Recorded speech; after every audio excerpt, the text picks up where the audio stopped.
Weethan shoves that right over to the Lions half. Looks like this one's going in. Are you kidding me? Donut, we're behind. We're going to see the barrage. The barrage.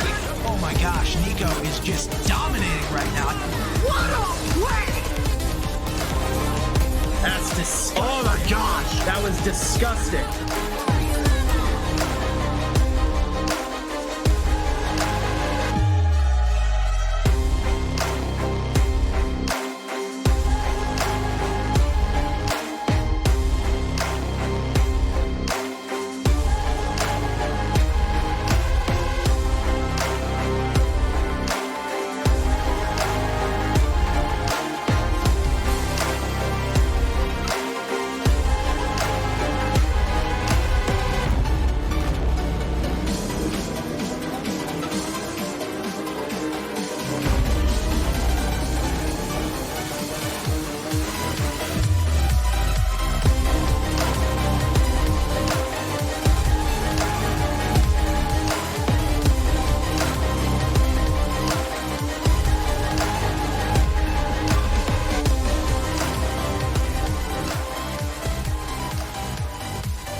Good evening, Firebirds, and welcome to the very first game of the season for Firebirds, the League of Legends team, I should say, for Carthage Firebirds. I'm your host, Bearded Man, and I'm joined by the phenomenal League of Legends, probably one of the best League of Legends casters I've ever had the pleasure of working with and the pleasure of actually watching. How's it going? It's going well. You know, I'm excited to cast some more League of Legends. It's been a little bit of a hiatus here, and now we're back to it. For the fall season. It's been so long since we last casted. Yes. Since I last casted as well. So I'm stoked to be back on camera. I'm happy to be back in these chairs, these comfy chairs. Yes. And I'm ready for a very, very fun season. Now our Valorant team playing on Monday, if I remember correctly, played 2 games and was just demolishing the other game. Now, the first game against, I believe, if my notes are correct, it was the University of Alabama Huntsville in the first game, and that was a very close match. I believe they went in, I think it was like 16 to 14 or so in Valorant in one single game, and in all honesty, in Valorant, that shows how evenly matched these teams were. Having a score like that, you know, going into that deep of an overtime, the double overtime, shows that it's the smallest bits that would have disrupted that. And it's activation week, so those teams being such a evenly matched, I think, definitely shows that you know we're being placed where we want to be for these next this next season, basically. And then going into, I believe it was Robert Morris University. I don't remember I don't have the exact score with me, but I know that it was quite a lead the Firebirds had in that match. So Valorant did an excellent, our Valorant team did an excellent job, and I'm expecting our League of Legends teams to follow suit, especially having a new coach at their hands. Coach Palmer is still here. However, Coach Robert is taking the reins for League of Legends this season, and Coach Robert has been just a phenomenal coach to League of Legends, knowing exactly what's needed, where to work things are, like Coach Palmer did, but this time he's focusing. Coach Robert is focusing on League of Legends, and it is. I'm hoping it pays off. We have seen the teams be working for a couple weeks now at their intensive boot camp, their intensive preseason boot camp. So this is where we get to see how well it pays off. So I'm excited. Yeah, I'm really excited to see how things are going to go, but unfortunately we have to do a little quick intermission to fix a little bit of tech issues. So I'll be right back with you talking about the League of Legends team before these games. Catch you in a bit.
What a dank sound.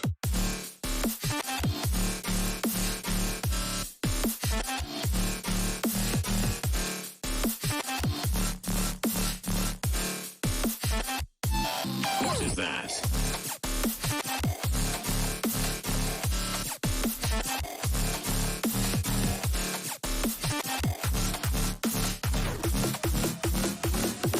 It is over here.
What a dank sound.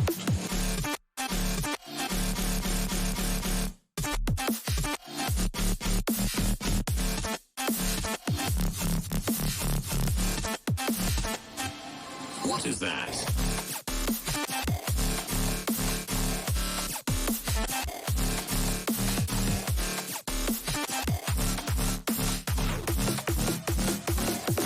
It is over here.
All right, we are back for our first League of Legends game of the night. Unfortunately, due to those technical difficulties we mentioned earlier, we will not be getting the bans in the same way as usual. Those have already since happened. However, we will be experiencing them as everybody picks their character for the first time and not through, what is it called, pro draft?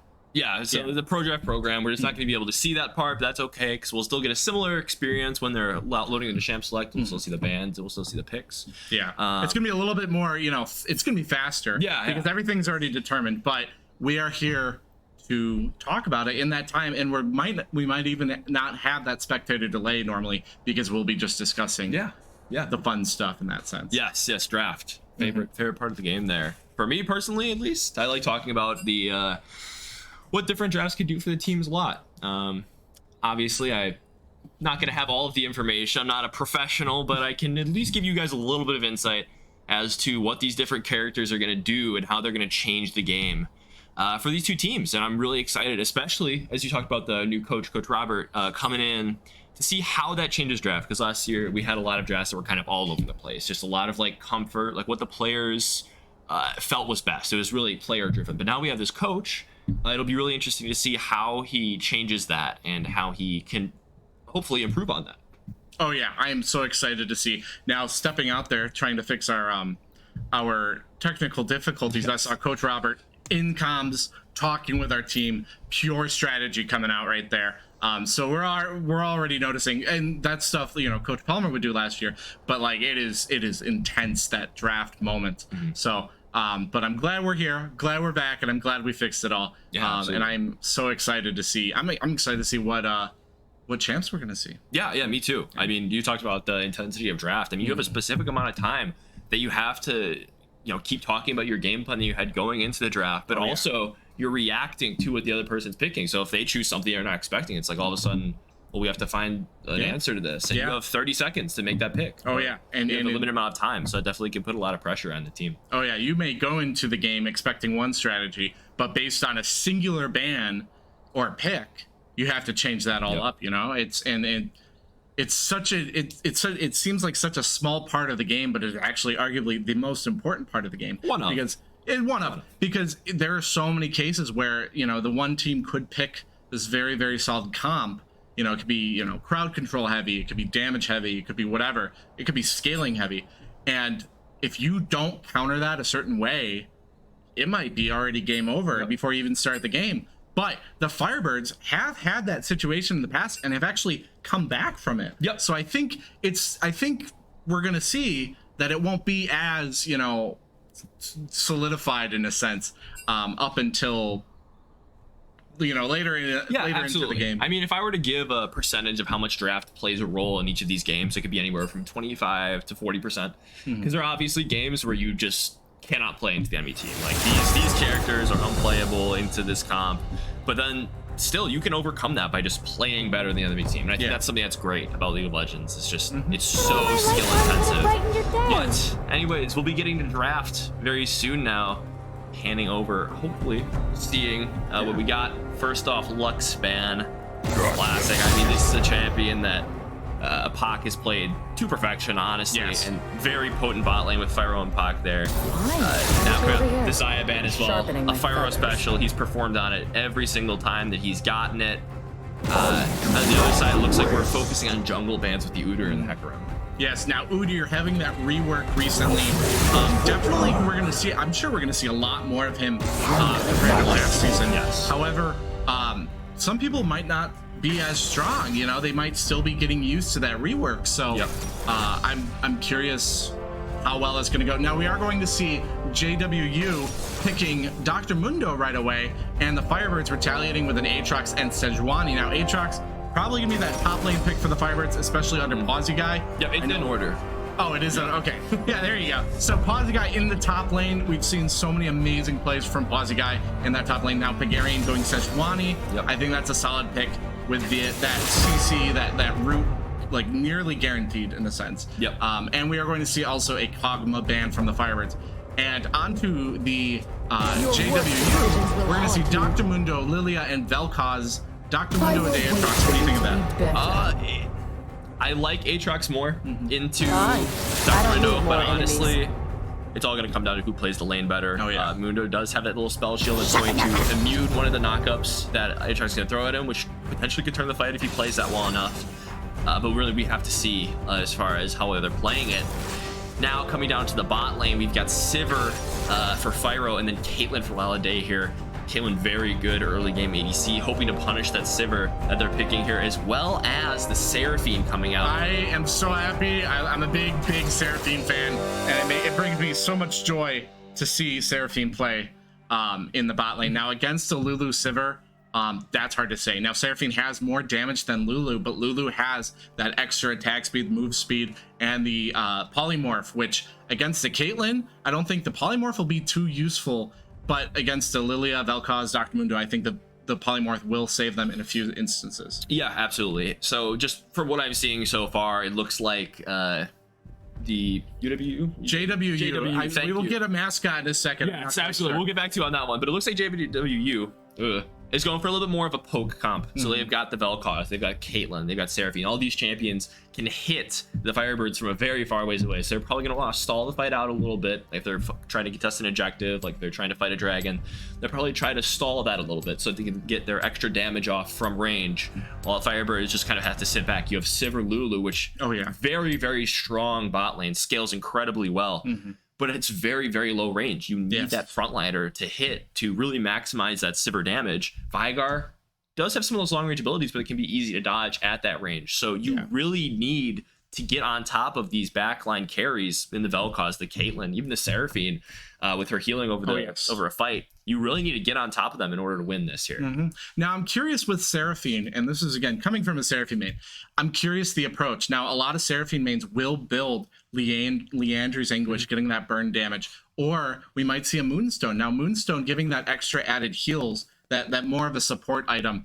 I think, based on what we'll see, I'm curious whether or not we're going to see more of a damage and AP-based Seraphine or a supportive Seraphine. Either way, I think it's very solid. Caitlyn having some of the biggest range in the game against longest auto attack range. Yeah, the longest auto attack range could be very bad because we have Aatrox, Sejuani, Veigar and Sivir being pretty much the only ranged, Lulu having that range, but I think it's going to be a good match. It should be very exciting. The only few issues that we're looking at here is if this Lilia can really get off the ground and carry. Lilia very strong. I mean, that sleep can just completely change a team fight. You do have the Sivir spell shield, which can change that also, but another issue would be Vel'Koz and the Veigar. Will Happy Samoyed be able to keep this Vel'Koz away from him and not get poked out of lane and not get harassed enough to where he is able to scale and get these, ridiculous AP numbers that Veigar is known for? As far as the Seraphine pick, I really expect her to go AP. You're not really seeing a lot of the shielding, healing Seraphine, even in the support role. Just because her damage numbers are so much better. And even her healing scales with AP. And the CDR that you get from Leandri's and a number of other things. I really expect her to go damage, especially because they're trying to punish this Sivir Lulu lane.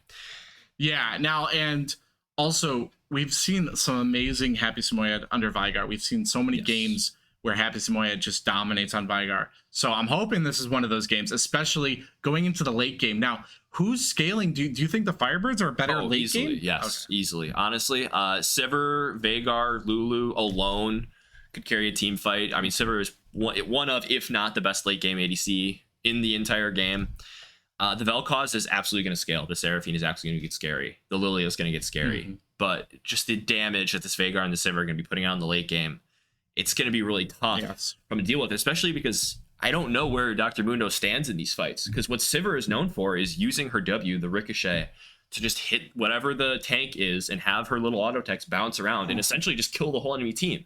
So if this Mundo can't step up and is just getting destroyed by the Sivir, he kind of has to play a poke role like this Vel'Koz, like this Caitlyn, like the Seraphine, and just kind of throw those cleavers from a distance and try to get some damage in before he's able to walk up.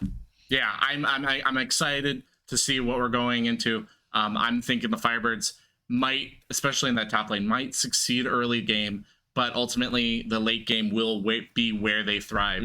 But if JWU is able to get that early game lead, it might be game over in that sense. Yeah, absolutely. So these early moments are going to be vital for the Firebirds. Yes, it absolutely will. The only real thing issue as far as that is, you know, JW does want to get ahead in the early game. Lilia not the best at ganking early game. She only has one CC ability until level 6. So it could be tough to kind of find those moments where you find a really good gank that can put a lane ahead to the point where you want to, where you'll maybe be able to snowball past this Sivir and the Veigar scaling.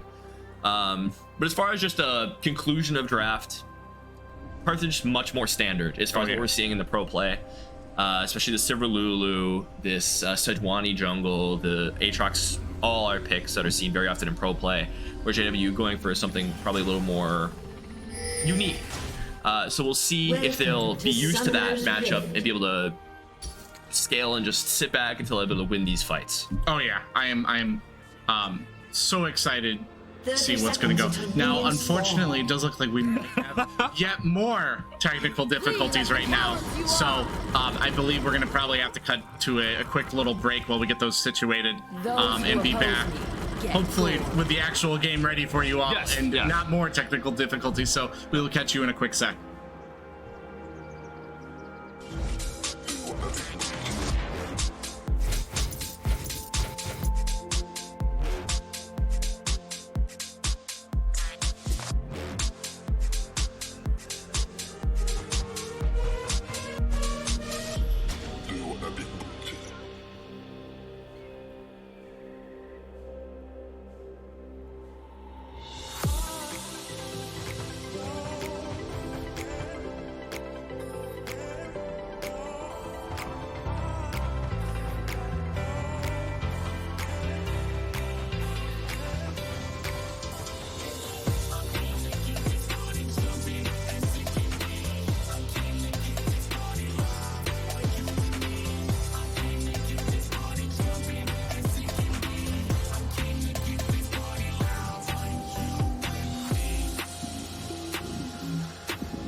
You can say hello to the future when you're dead.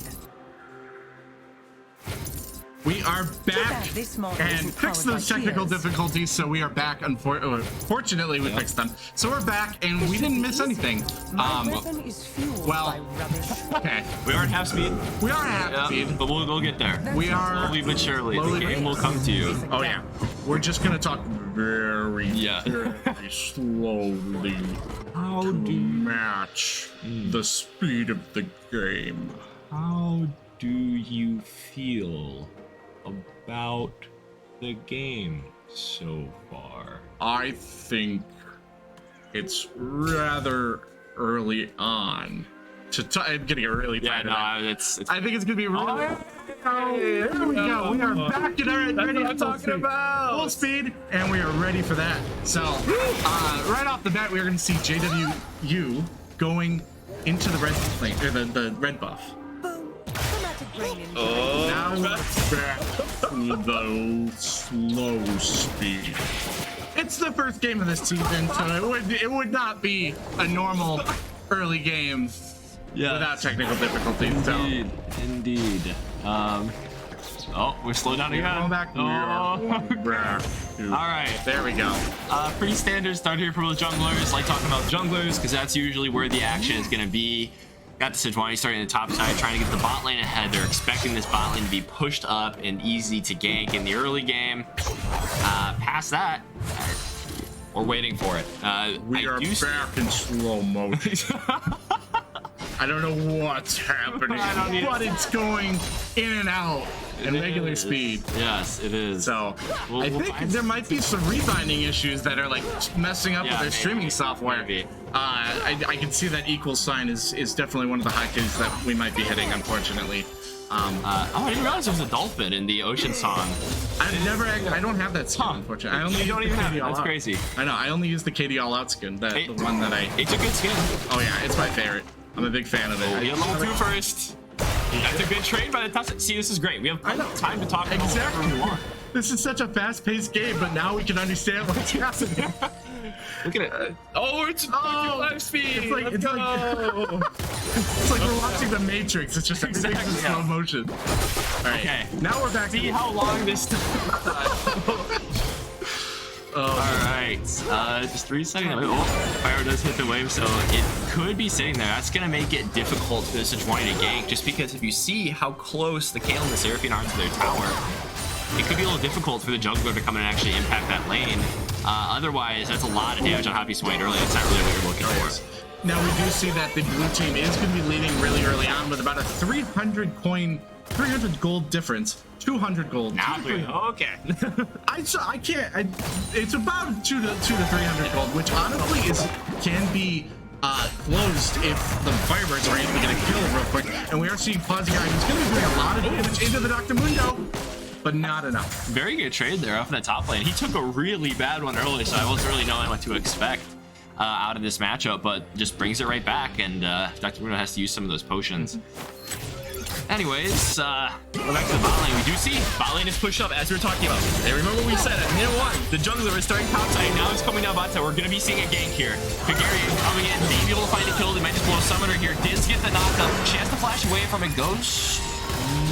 Not hot. I don't know why I heard that effect, but they're still going. Fire's doing a ton of damage. What is this? Sivir, he'll also hit, but this lethal tempo is going crazy. The extra range secures the first blood for the Firebirds. That was beautiful to see. Pagarian did a solid gank, and getting that hit on the Caitlyn, I think it just was game over from that point. There's no way that Caitlyn could have, outside of the flash, but even the flash is so valuable in this early game that it just was not going to end well for them. Yeah, I mean, it's something that you see really often is these some people just greeting their summoner spells, and now you have none, and also you died. So it's just worst case scenario. You need to use that flash early. You cannot say maybe I'll just walk away, because you know the other team has flash too. They're just gonna run out. Yeah. Now I do see the ghost. I was not crazy. Pyro has ghost, and that's how he was able to pick up that kill, by just running them down. I've seen so many people play Ghost in the past like couple months than I have any time else. I know that Ghost is just so popular now. Yes. So I'm kind of glad, you know, we get to see that a little bit. Yeah. And Pazziai is just mopping up the minions in the top lane. Beautiful to see. And we're going to see that early back. Unfortunately, it looks like our items are not going to be updating, so we'll have to Or just CS, yeah. kind of guess what items everybody's buying. But hopefully that can be fixed at some point in the near future. Yeah, we'll figure it out. First game again. Oh, yeah. You know, it happens. Oh, there we maybe the scoreboard. Oh, beautiful to see. Wow. And we're going to see an amazing stun by the Vygar on from Happy Samoya. Yeah. Does get a good trade-off, so I mean that's pretty good. And you see the waves pushing bot lane. The Kayle does have a minor CS lead. That's just how she does it. Unfortunately, she just has so much pressure early that she's a lot of time just gonna get those naturally. Especially because the Seraphine, it's gonna be really aggressive. Seeing her pick up a tier, that's a popular early game item, making sure you have enough mana to keep harassing these bot laners. I like that ocean skin. It is. I might have to add that to my collection. It is really at good. some point. I don't think it's available anymore. I'm going to cry. Okay, I'm yeah. going to cry. I'm sorry. You can still get the normal one. I already have the normal one. I'm sorry. You already have ultra tie skin. Okay. But yeah, Happy Samoya taking a little bit of damage in that fight, but not enough to really leave a dent in a sense. Yeah. And you see the CS is also going to even out back bot lane just because the Noon Quiver is going to give the Sivir a lot more damage. So the pressure that the Caitlyn had early game is going to be a lot less. And that's what we were talking about, because this Lilia is not going to be able to gank as well as this Sejuani early game. So they really have to make sure they know where Pagarian is at all times. Slow this through, but nothing coming of it. Kind of a weird wave to gank on. Pushed all the way up, but I think he was just trying to get a little bit of that extra pressure. Maybe try to help push the wave up, give some priority for the dragon. Now it does look like Sejuani having a 10 against. Well, the Lilia's not in the jungle, so. Wait, is the Lilia in the jungle? Yeah, the Lilia's in the jungle. I don't know what I'm talking about. Is down 10 CS compared to Sejuani. Or Lilia's up 10 CS against the Sejuani. So hopefully we can see that gap close a little bit, just so they can even it out a bit. Now, we do see the Sejuani having that assist would help kind of help that gap in a sense. Yep, I mean, it's Sejuani versus Lilia. You're not looking to get a CS lead against the Lilia. She's just going to be farming faster than you. But once again, you're going to be able to gank better. So this assist is the value that you're looking for out of the Sejuani. You're not really looking for Lilia to like win you the early game. You want her to farm, and now, okay, some luck. Trading coming through. Fire might just be able to kill. Exhaust comes through the trap. Misses because the spell shield really well played. Will they be able to pick up another? Looks like the shield is coming through. Flag, but will that be able to save her? No, it will not. Double kill goes over the fire row. Fantastic play from this bot lane once again. That ricochet was just so good, so perfectly done. That Seraphine was not going to have a good time with any of those. No, not at all. And if your Caitlyn Seraphine lane is losing to Civ or Lulu naturally, you're in trouble. You need to get the jungler down there as soon as possible. As you see the gank coming through bot lane, the more action coming through top. This actually should be a solo kill from Poison Guy, but now the flash out. Sivir does also get out, does have to burn the flash, and also the Hugify ultimate from the Lulu. They are able to, then they pick up that extra golden top side, looking very good for the Firebird. That's a pretty big Sivir in that case. I think the fact the Firebirds are in such a lead early on and will only grow stronger against JWU. I'm confident in this game for the Firebirds, but I am very much biased in that sense. Hence the shirt I'm wearing. Yes. Firebirds Esports. I'm very much biased. And that's okay. You know, it's the stream. Gotta support the stream. But we have to understand anything can happen. This is League of Legends. In this Vel'Koz, it's not as much of a lead as you'd expect, but this Lilia is who we're gonna have to watch going in these next fights. She has hit level 6. Her ganks are very good all of a sudden. She can just put you to sleep. You can't move for a few seconds, and you're gonna take additional damage. So it's gonna be on her to start putting this game back in reach for JWU. And Sivir already having that Kraken Slayer. Yeah, that is going to be a really, really good choice on the Sivir. And going up against the Caitlyn, who is down. Unfortunately, doesn't realize that the Mundo has his spell shield and his ults it. So a little bit of a wasted ult, figuring he has to flash out now, although I don't really think he needed to. It's all good because we've got numbers here. Posse Guy is massive, taking a bunch of damage, though. This Lilia does not have the sleep out. I'm assuming that she used it to try and gank the bot lane earlier, which is another really important thing. But they're bringing up Shri. They're trying to really harass the top side now, but it just isn't working. I agree. I think, I bet they're going to be trying to get that Baron. Or that Herald, sorry, not the Baron, the Herald. It is not time for the Herald. That's okay. Or the Baron. They actually already grabbed the Rift Herald. Oh, yeah. I did not notice that. I don't pay attention. You're all good. That's what I'm here for, to pay attention. I need to talk and look at right? And that's okay. You do a good job of that. 1,300 gold lead. Yeah, that's so really, really good for 10 minutes. Especially the Sivir now having a CS lead. It's gonna be so hard to play against the Sivir all of a sudden. Oh, ult coming through. They think they have a kill here. Seraphine comes through, but it's immune by his spell shield. They didn't realize that the spell shield was up. He's gonna be pumping that damage. Spell shield is really low. Hugify comes out. Is gonna save Pyro from death. Sure death from that Caitlyn. Oh, but the bullet ball hits that. Sleep is coming through. The Caitlyn is coming through. Not gonna wake her up anymore. Does not doing it. Does gonna shut down. Not get out. Really good roam there by the Vel'Koz, but that's what I was saying. This Lilia is going to start having to pick it up in the jungle, and here she is doing it. Now we are going to see that. Forces the flash, that's big, and also the ultimate. So this kill pressure at top side is going to be really good. Oh yeah. The gold lead the Firebirds had has decreased quite a bit. It is now down to about 400 gold, which is definitely something the JWU could come back with, despite the 3 kill difference. Yeah, I mean, this is not uncommonly where you just have occasionally better CS numbers. You get a really good gank off. The thing that you need to keep in mind there was they gave up shutdown gold. So there was additional gold in that kill that was given up. Really didn't need to be, but now the Sivir is ghosting forward, trying to find the Seraphine. She is just caught out, but that slow is brutal. It looked like Pyro kept wanting to go there, but Pagarian was thinking better of it with the Caitlyn there. Could have been able to turn that dive. But this Caitlyn shouldn't be able to step up anymore. She's doing so much damage, though, surprisingly. The Lulu's back in lane. They should be able to go up and grab that first dragon. Yes, I agree. I think, and they're going to be pulling that. Now they're probably, I think they're going to use that as a distraction in a sense. Either you lose your bottom tower or you lose dragon. Yep. Or maybe both if you don't play it correctly. Not quite both, but they're definitely going to get a lot of gold onto the Sivir, which was the goal. I think that was a really good play, dropping the Rift Shuttle and moving around to dragon, because it's really hard to contest that play, because you need somebody down there to grab that wave that's going to be pushing towards you. But this is exactly what the Firebirds are looking for, getting that first dragon and getting so many kills on Pyro this early in the game. But I think having that, sorry, I heard a voice, a magical voice tell me about Let's go. what's happening. Pyro getting a lot of damage on him, but also getting a very good trade. They are so low in the bot lane. Yeah, it's weird how one would think that Sivir having 3 more kills than the Caitlyn, the gap between the plays would be a little bit bigger, you know? But it's rather even in that sense, outside of maybe a little bit of gold. Maybe a little bit of, maybe a level or two, but ultimately nothing super dramatic. Yes. And it's all of a suddenly, you know, the bot lane's basically winning. Yep. Now here's the thing though. Pyro didn't reset. So he's sitting on probably 2,000 gold. So he's got a giant gold lead. Probably. Sure, but it just doesn't show, and that's why they're able to make that trade. I'm assuming that JW had that understanding that, oh, they haven't bought items yet, so we're about even. Now, popping the offensive ult, and then, okay, Aatrox just coming through World Ender, being popped, and nothing really going to be coming to that engage.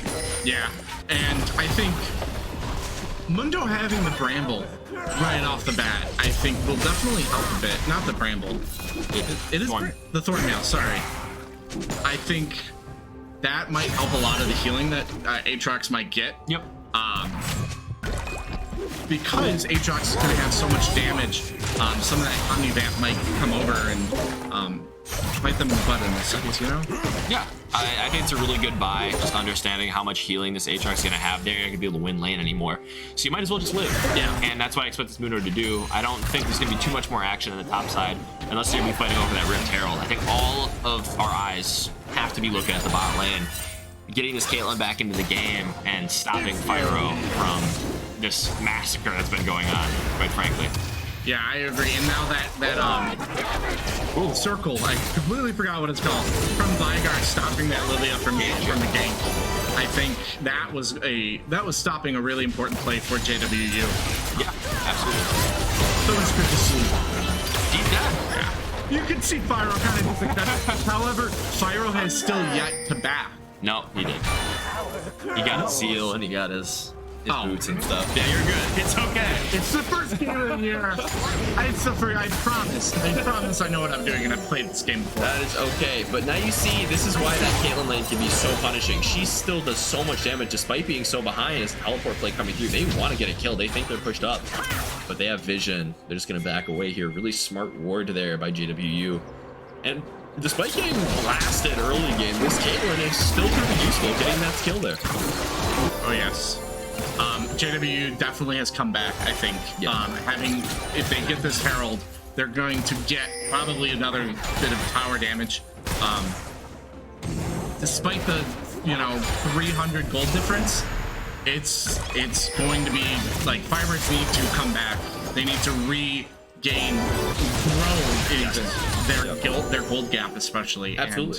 And, I think they had a really good early game, but now the JW is coming back, and it's not going to end well. Yeah, but they have to keep doing this.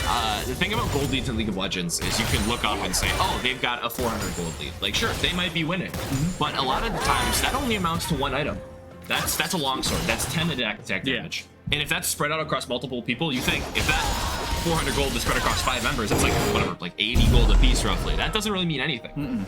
What matters Single is cannon minion. Exactly. What matters is who the gold is on. And Firebirds have all of their gold on Fyro, and that's exactly who they need it on.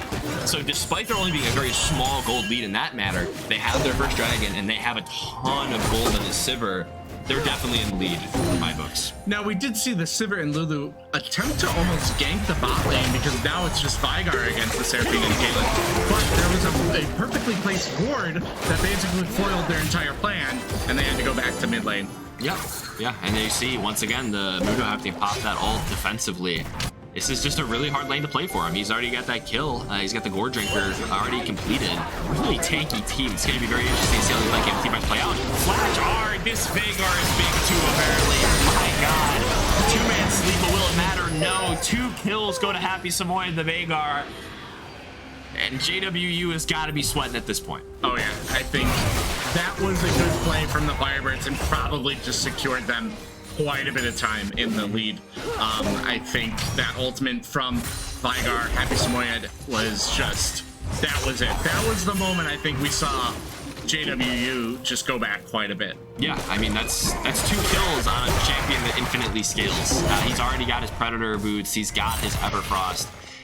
Additional 2 kills as well as a 12 CS lead. I mean, you gotta be looking for ways to get back in this game, and Dragon Steel will be good, but they're kind of praying, honestly. You need to find a way to catch one of these carries out and get that shutdown gold. And if you can find this Veigar pushing a little bit too far and get that extra 150 gold, that could be your ticket back in. Just getting any extra gold on either the Lilia or the Vel'Koz, in my opinion, would be your best option. Oh yeah, and now looking at that lead, it's almost a 3,000 gold lead. So that's 1 mythic item basically. Oh my gosh. So much damage out of that Silver there. Maybe we'll take this mid tower actually, as the Seraphine is looking to come over and try to push that wave back a little bit. But Pyro has just got so much damage, and he's gonna take the mid tower. That is messing up bot and mid tower. Flash Q does find something, misses the sweet spot. Could Pyro be able to turn this here? Looks that Lilia, I don't know how, but that Lilia was smart to run away, because if anything, that was not going to end well for that Lilia had they not ran away at the moment they did.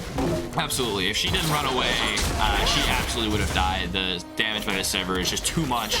Once he flashed out of that sweet spot of the W of the Lilia, I mean, that fight is over. Oh my gosh. Oh my goodness. Caitlyn is still a champion. Caitlyn's still a champion, but Veigar was able to tank quite a bit of that. Yeah. I think it was nothing too concerning. A lot of damage coming out here. Both ults look like they're popped. I don't really know who's going to win this. A ton of healing is going to be coming out from the Dr. Muno, but he has the healing reduction. So Buzz is going to be getting that same privilege. He is healing way too much. Buzz Guy looks like he's going to go down here. Does get the flash away, barely gets it, but then when it flashes forward, kills Pawsy Guy. Really well played to know that you have enough damage to kill that Aatrox, even though he's a kill ahead. Oh yeah, I think Pagarian could have definitely helped out had they. This is there here for Pyro. He does pop the ultimate, so he's a lot of extra kiting, but the Seraphine ult barely cooks him. He got a little bit greedy there, just walking into both of them. Every time able to turn, this does pick up the kill on the Seraphine. Pyro with the assist. 3-kill Veigar is scary, but a little bit tough there by Pyro. Maybe getting a little bit too confident in how much gold he has, and just immediately going down to this high damage bot lane. Oh yeah, I agree. I think Caitlyn is definitely coming back. Slowly but surely, Caitlyn's coming back, and Sivir, Pyro needs to be a little bit more careful. You know, play a little bit defensively. If you're ahead, don't lose that lead. Yeah, you got to be able to keep the advantage. That's something that Lalade's played really well so far. Just being able to, even though he's so much gold behind, still finding these opportunities for kills on the Sivir. And Pyro has just unfortunately put himself out there a little bit too much. He needs to be looking for these team fights more, and being one of the team's primary carry along with the Veigar, he's got to be a little more responsible with his life there. I agree. And you. Looking at the top lane. Yes. What do you think? Because and this brings up the whole damage versus, you know, tank. Yeah. Because we got Aatrox, who has that. Oh, we're back in slow motion. There we go. Oh, that worked. We weren't in slow motion anymore. We were just really fast. Yep. That's okay. It's all fixed. I'm assuming you're going to be talking about how Aatrox versus this documentary. Who's going to be more valuable? Exactly. Is it better in cases like this to focus more damage against a tank, or focus more tank against the damage? That didn't make sense. No, I'll give you one more chance. All right. So Aatrox is going to be building a bunch of damage. Yeah. Okay? Mundo's going to be building a bunch of shield tankiness. Yes, this is true. What do you think? Kill should be dead here. Damage on through Fire does get the kill. That's really big. Oh, still by answer. What does it move? Everyone ain't doing Lily's not, but this Aatrox is massive. Oh, but Dr. Riddle somehow got into top of Pyro. I don't know how that home must have been a little bit late there. Blue team double kill. This just unkillable. This three kills onto him now. I think getting on top of the Sivir early was really what turned that fight. If he wasn't able to kill the Sivir, he would have just been hitting him and almost certainly would have killed him. So based on the question I asked before that fight, I think it's taking this because we're seeing Dr. Mundo. Okay. Dr. Mundo probably took so much damage in that entire fight, and it took up until then for the Firebirds to kill him. So I think that answers the question I was getting at earlier. I understand that evidence is pretty compelling, but I present to you something else. When Fyro is able to live and he plays this fight a little bit more safe, what's the Mundo's real role? He's sitting there and he's getting hit by everybody. He can't really walk up. They don't really have any engage from to walk up with aside from that Seraphine ult. So if the Seraphine ult misses, the Mundo's just kind of standing there taking damage. Whereas the Aatrox can actually be that engage, provide that CC for his team that the Mundo just doesn't really have. Yeah, you are 100% correct in that. I think this again shows that you need to be playing these people well. You need to be calculated. Calculated? Yeah, calculating. I don't know what's happening right now. I look back at the screen, the Vel'Koz is in the middle of the red side. Bosnia's got a really good flank here. They should just be able to secure the dragon off of that. Really confusing play there. I looked away. I'm looking at my lovely co-host, and all of a sudden, I'm still trying to figure out what I was trying to say earlier, you know? Oh, that was great. There's yet another dragon. Yep, that's really big. Three dragons. Yeah. Three dragons, one soul coming up. I swear I need to watch this game tonight. That is okay. You are all good. I mean, Fyro is just going to be running away now. That's what Sivir does best. Really well played here by the Firebirds. This Veigar is an issue. Let's talk about that for a second. 4-0 and 2. Happy Samoyed has been running this game. The roams were fantastic. He has played this pick exactly how he needed to. The Vel'Koz just really had no impact on him in the laning phase, and now their JW is going to have to find an answer. Oh yeah, and I think looking at Mundo's kit right now, a lot of armor, not much magic resistance, and that's exactly what. So he does have a little bit. He's building it too. Oh yeah, okay. But as of right now, he has more armor. Yeah. So okay. So I was correct. I knew what I was talking about. You doubted me. So what I was saying was he has prioritized armor early on. Yeah. Veigar right now can just keep demolishing him and demolishing him because the magic resistance isn't there. Not yet. Not yet. Given time, though, it will be 100% incorrect. Yes, and that's okay. I think that the main answer for this Mundo is going to be the Sivir. She just has so much damage. I don't really know what's going on this top side, though. Looks like they're trying to get a little bit of vision to potentially make a Baron play, which is smart considering the lead that they have. But I really would want the Infinity Edge on this Sivir before they take this next fight, because that's just kind of a guaranteed win. Like, I would not want to step up into the Firebirds if I was JW once the Sivir has that Infinity Edge. That is a massive, massive power spike that's going to be really hard to overcome.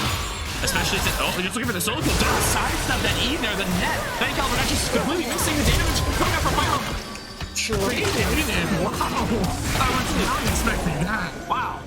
Well played by both. I mean, called the fast back. Yeah, fast back for both, I suppose. And now Podcast find himself in a little bit of an awkward situation. As at the ultimate, there was massive torture healing. Will he actually be able to turn this fight for him? He's just not dying. And Aatrox, he's healing it all back. The game's still on. Happy Samoyed is unstoppable. They are on top of this Mundo.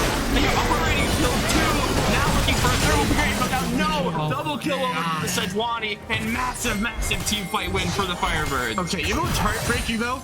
I feel like Aatrox did that was one of the greatest plays I've seen in recent times. That was a phenomenal play. And Aatrox being such a massive role in that fight, being one of the one of the first people to engage, taking all that damage and then healing it all back, and then continuing to do the CC, doing all that stuff. And he gets like no kills to show for it, you know? He's got a few assists, but that's about it. Now you got 3 assists there. I mean, but he did his job. That's exactly what he won the team fight there, without a doubt. Now they're 5,000 build up for the Baron, looking to secure that Dragon Soul. Hey, you gotta be looking at a miracle here. You need a 5-man Lilius lead. You need a Mundo to kill Fyro again in the back line. But Carthage Firebirds are absolutely well in the lead here. Oh yeah, I think five It's a 6,000. It's about a 5,000, 6,000 lead here, and they're gonna have the Firebirds are gonna have to. It's hard to come back from this, you know. It's hard for JWU to really, you know, get that much gold without the Firebirds getting anything else. But it's possible. But the Firebirds being so confident, I think it's gonna be. I think it might be it. Yeah, I mean, there's ways back into every game. Oh, yeah. Anything could really happen. But this Veigar is very, very scary. They need to play some very good macro, just have a really solid strategy to be able to put themselves back in this game against this very high scaling comp. I wish I knew how much time for drag, but I think it's gonna be soon. I think it's gonna be about a minute. Roughly. Yeah. The hourglass has popped up. We don't have that much longer. I'm a little surprised that the Firebirds aren't able to push out this mid wave a little bit farther. But it looks like Fyro is now walking up, so we should be able to push that out and get some priority for the dragon. I'm excited to see how this fight goes, because despite the fact that they're very far down, they do have Seraphine, who opted for the healing route, by the way, if you were wondering. So what's that? I knew what I was talking about. I didn't say that it wasn't possible. I am now at what, 2 things to do, and you're at what, 12?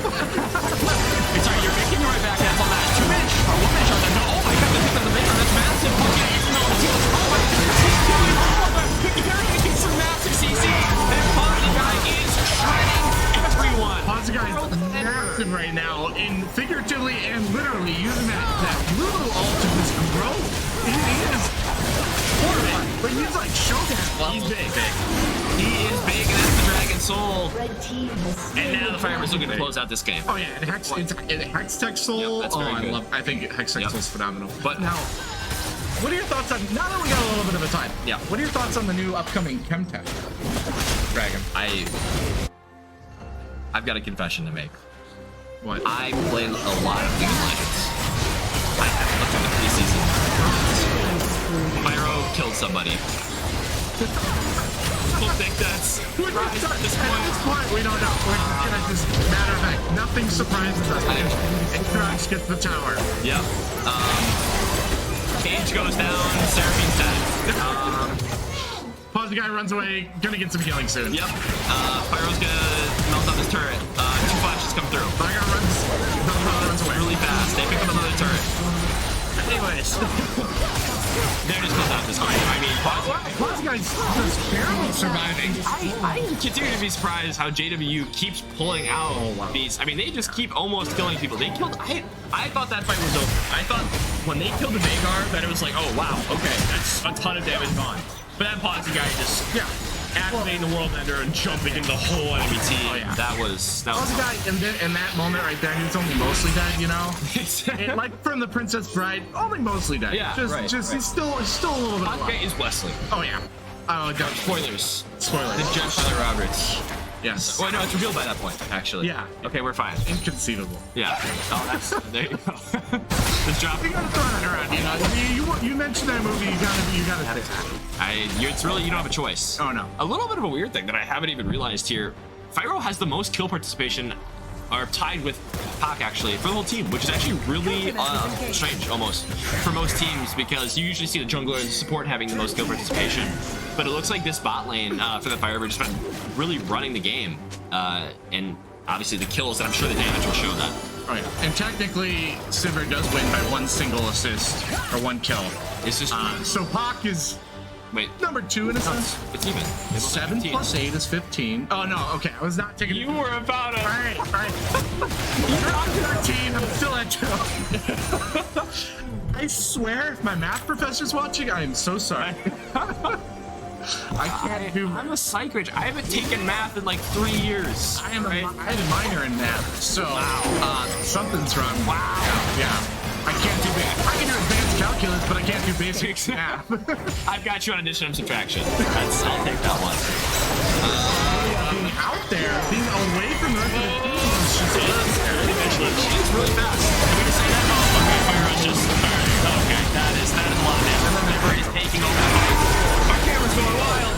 This team fight's great. Sivir double kill. It was so crazy, it broke the camera. The damage from Sivir was so intense that the camera itself shook. Incredible, and they're just gonna walk it down mid lane. And they're probably going to look to end the game here. It's going to be a miracle if JW is going to pull this out. No ults on the Lilia. JW's got to be looking towards their next game at this point. Looking for their game plan. What could have went better? What went wrong? How could we draft differently against this team? And the Firebirds, you're happy. You're confident. Oh, yeah. You're sitting back. Oh my goodness, they're dead. Okay. There you go. There you go. We got an ace from the Sivir. Honestly, game 1 of the Firebirds Black season, previously known as Firebirds B, but now we have colors, which is great. B is for black. A is for red, apparently. Yes.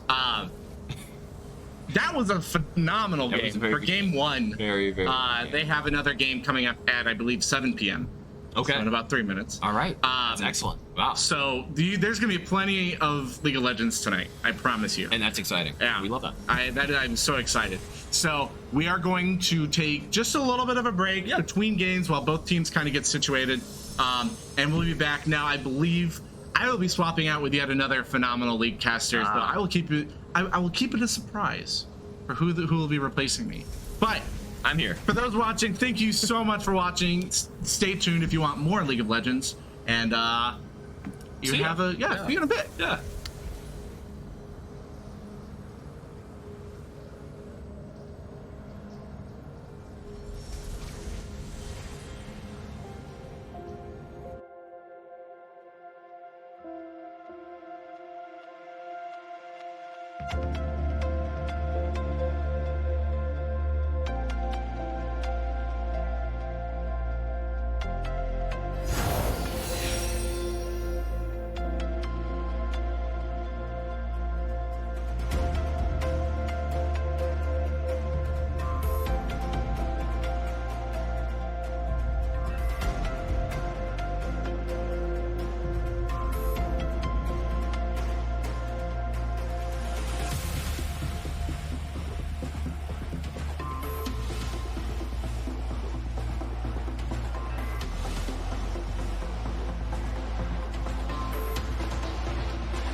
Welcome back, everyone, to another exciting game of Carthage Firebird's League of Legends. I'm here, the wonderful face, newcaster Tony. Welcome. How's it going? It's going fantastic. We crushed our first game. I saw it was wicked good. Yes, yes, it was. Going into now Carthage Red, playing against KU. Oh, that's gonna be very exciting. K stands for. Kettering? Okay. Sweet. Gonna be an exciting match heading into draft. Very excited. Saw you got some food earlier. Oh yeah. Oh, it's great. I needed that. Kettering. Excellent. Thank you. There we are. Yeah. So, what was the highlights for the last game that we saw? Fyro, playing the Sivir, crushing it. Sweet. Tons of gold, tons of damage. Happy Samoyed, lots of heals. Playing Vhagar, just destroying everybody. Yeah, I saw a little bit of that, and it was absolutely crazy. It was 5-1. He was, I believe. yeah, 5-1-5 by the end of the game. Amazing. Yeah, really good first game for the Firebirds. Looking to continue this Carthage Red, but now we'll be hopping into pick and ban. Very excited to see what they go with. First, looking to ban the Vayne. It's a staple pick of Arthropod, the ADC here for Carthage Red. We'll look to see how this continues with the Kled ban. Have you had much experience with Kled? A little bit. For me, I play a lot of ARAN, not too much of the Summoner's Rift. It's a little bit too complicated. That's okay. Okay. But Kled, on this, like, I've never find too much of a problem, but I see more heals than more health than normal. So, like, he's just a little bit complicated to me. Yep. So, Kled, right? He rides this. Don't know what it's called. It's Beast. His name is Scarl. Her name is Scarl? I think Scarl's a woman. I didn't know that it actually had a name. A queen, yes. A queen Scarl. But once that first little health bar depletes, then Kled jumps off, and that's Kled's health bar. So there are two separate health bars. Yeah, very interesting. It's kind of like D.Va in Overwatch when she's... Yeah, actually. That's a really good way to put it. Yeah. And if you do damage, you get more, like, stacks to be able to remount. So yeah, for sure. Similar. Yeah. Sejuani first pick, very strong pick recently, especially in pro play. You see a ton of Sejuani. Could be either top or jungle. We'll have to see going on to this draft. As far as rounding out the bans, you have Diana and Kayn. This jungler clearly is pulling a lot of attention here from Carthage Red. Going to be doing a lot of damage. The first pick, Talia. Talia, very good champion. What do you know about Talia? Well, I know that she just recently got a new rework to her a little bit, or like how you Somewhat said. recently. Somewhat recently. Yeah. It's been a minute. Okay. Has it been about three some months? But now, like when she goes on her her terrain, now just does one shot itself, and does a little bit extra damage. And I've been having a lot of fun on ARAM with her, but really wicked good champ. Yes, she's very fun, and the thing that she's really good at in Summoner's Rift is roaming. Her ultimate allows her to be somewhere very quickly. It gets her places quick. And also creating that massive wall as well to block off champions. Very strong. Yeah. You can use that in a lot of creative ways, whether it be slow the enemies like running towards an objective. You can split a team in half, maybe makes it easier to fight. But yeah, I'm excited to see how this Talia pick's going to go. And also going with the Gwen, I think that they're assuming that this Sejuani is going to be in the top lane, so going to be getting that counter pick through. That's a very interesting pick, and I think I know who that pick is. That is my roommate. Oh, yeah. Yeah, Raymond the Goat. The Goat, indeed, yes. Going into now Zeri here for Edgering University, I believe. Going Zeri Renata. That's an interesting lane. Not something you typically see, actually. I do kind of like that. Renata Glass, that is my preferred champion. Really? I love being in the support lane. Absolutely love it. The Q is absolutely amazing. It's a root, and you can kind of toss the other champ around in a place. The W is something that gives either yourself or an ally a buff to them. So either give them more attack speed and also make sure inhibit them from dying for a certain short time. E, little bit of shields, a little bit of slow, and R, absolutely amazing. Makes the enemies berserk and attack each other. Yeah, very good champion. Although, once again, not something you typically see with Zeri. In professional play, you're seeing Zeri picked with a Yumi or a Lulu. Usually, occasionally you see like a Rakan if they ban, those two champions are banned. But I can see this Zeri Renata being really good, and it's interesting to see the differences in draft between these two teams. As you can see, Kettering clearly values that bot lane pick quite a bit. They're gonna take it early, and they're gonna try to protect it with bans. As you can see here, this Ashe is gonna be a tough matchup for the Zeri, and they're just gonna be removing that immediately. Wow, 3 ADC bans actually from Kettering University, really trying to protect the Zeri. Yeah, and from us, it looks like what you said before, more jungle orientated, trying to shut that down. Yep. So it's very interesting that 2 different types of plays that both teams are going to be are prioritizing in. Yeah, absolutely. So they do. It's such one you can still go anywhere. It's top or jungle. It looks like you have a Mordekaiser ban, so they suspect that jungle or top lane could still be open. They just want to ban that just in case, try to protect the Gwen a little bit. Poppy also very, very good into this team. I would say you just stop that Sejuani dash forward. You can completely stop a Zeri from dashing all over the place, which is very valuable. And something else that was reworked about her about 3 months ago was her ultimate charged up faster, actually. So you're able to knock people farther away, and you're able to do that faster. So it provides a lot of a good utility, because if it's a 5v5 and your 2 teams are standing and they're facing off, all of a sudden, if you just knock 2 people away, it's a 3v5 and you have the numbers advantage, you can go in. And that usually is me, the one getting knocked away. So it always stinks, but because I'm like, wait, where am I going? Yeah. Very interesting. Yep. Very, very tough thing to deal with, that Poppy ult. Now, picking the Ornn into the Gwen, a little interesting, because usually you see a Gwen being a pretty good counterpick into Ornn, but I think this is just a preference, like, this guy likes playing an Ornn. Yeah. I'm gonna pick him the Ornn, and I can't blame him, because Ornn has some of the best engage in the entire game with that ultimate. Oh, for sure. Most definitely. It's like, especially in ARAM, because there's only one lane you go down. Yep, in ARAM, I'm sure, yeah. It is just so much fun, but it's interesting to see. We don't see too many Ornns, at least as far as I know of in my little iron ranking. You know? Yeah, it's much more common up in pro plates. Ornn is a very, very strong champion. He scales your whole team. He makes your whole team stronger late game. Especially with this Victor being picked now. Oh, we got a Samira. Oh, ho, ho, ho. Okay, I love me some Samira. I'm very happy it got picked here. It's got a good matchup into the Zeri and the Renata, so that's why it makes sense. Or at least somewhat good into the Renata. Renata's kind of difficult because she throws the ult down. And difficult? Oh, it's the easiest thing. I press alt, I look, and everyone dies. That's a good point. I see what you're saying here. But she's been the only champion I've been playing for the past 4 months. So. Yeah, no, she's really fun. I can't even blame you.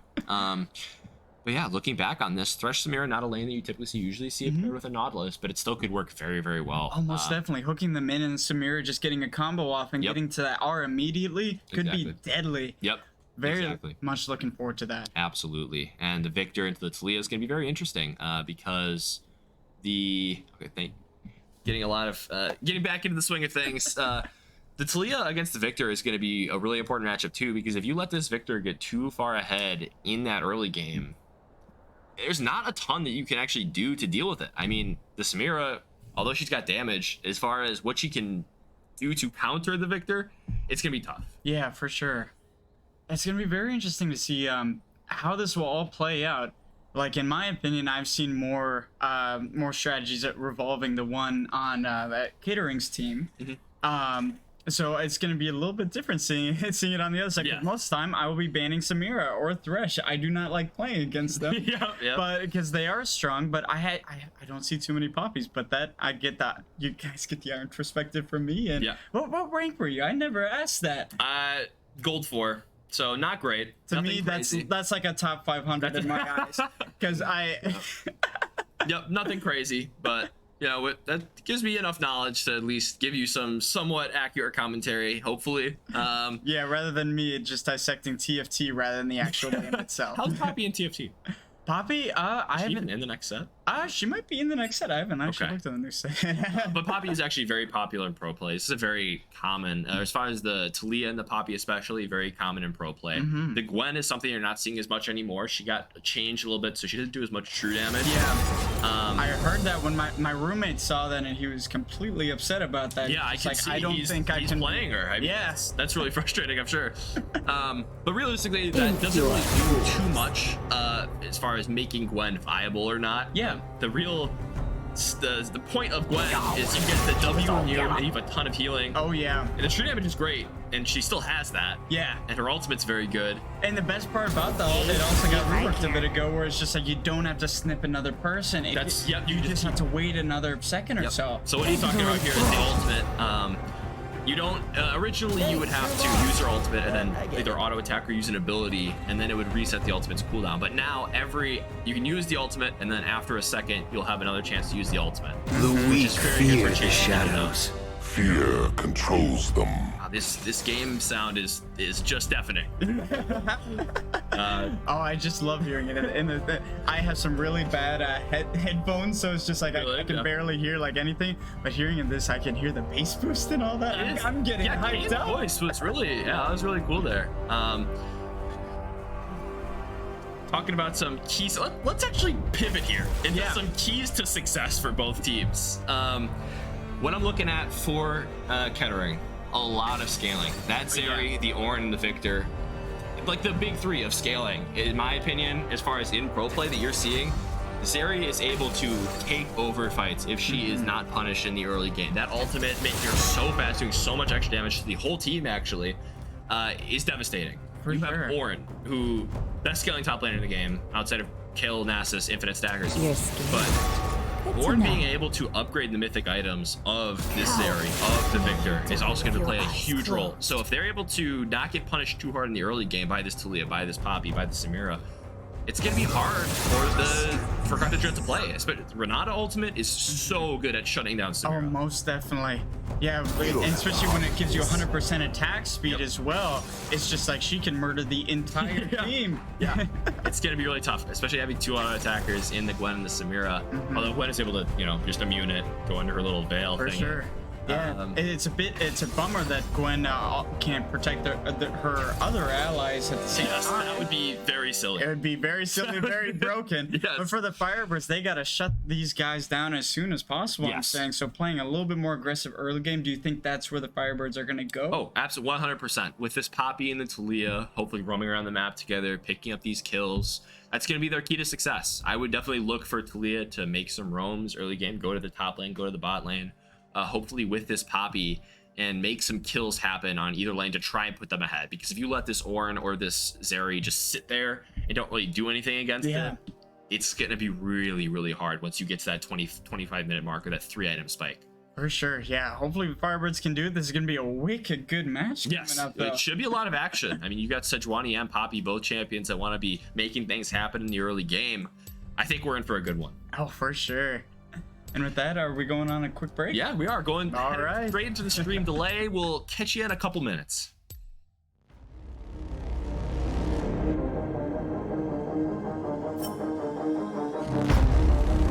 The high Wheathen shoves that right over to the Lions half. Looks like this one's going in. Are you kidding me? Donna S. Donna from behind. We're gonna see the barrage. The barrage. Oh my gosh, Nico is just dominating right now. What a play! That's disgusting. Oh my gosh. That was disgusting.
All right, then, heading into our second game of the day here. Message Firebirds versus Kettering U.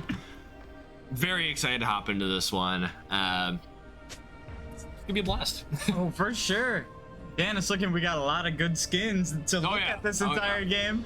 I love me some really good skins. Yes, yes. Psyop Samira, is that Darkstar Thresh? Yeah, I believe. Awesome. Yep, got the SSG, Talia. I don't remember what Poppy skin. Which is the best? Oh, it's base Poppy. That's a little awkward. Yeah.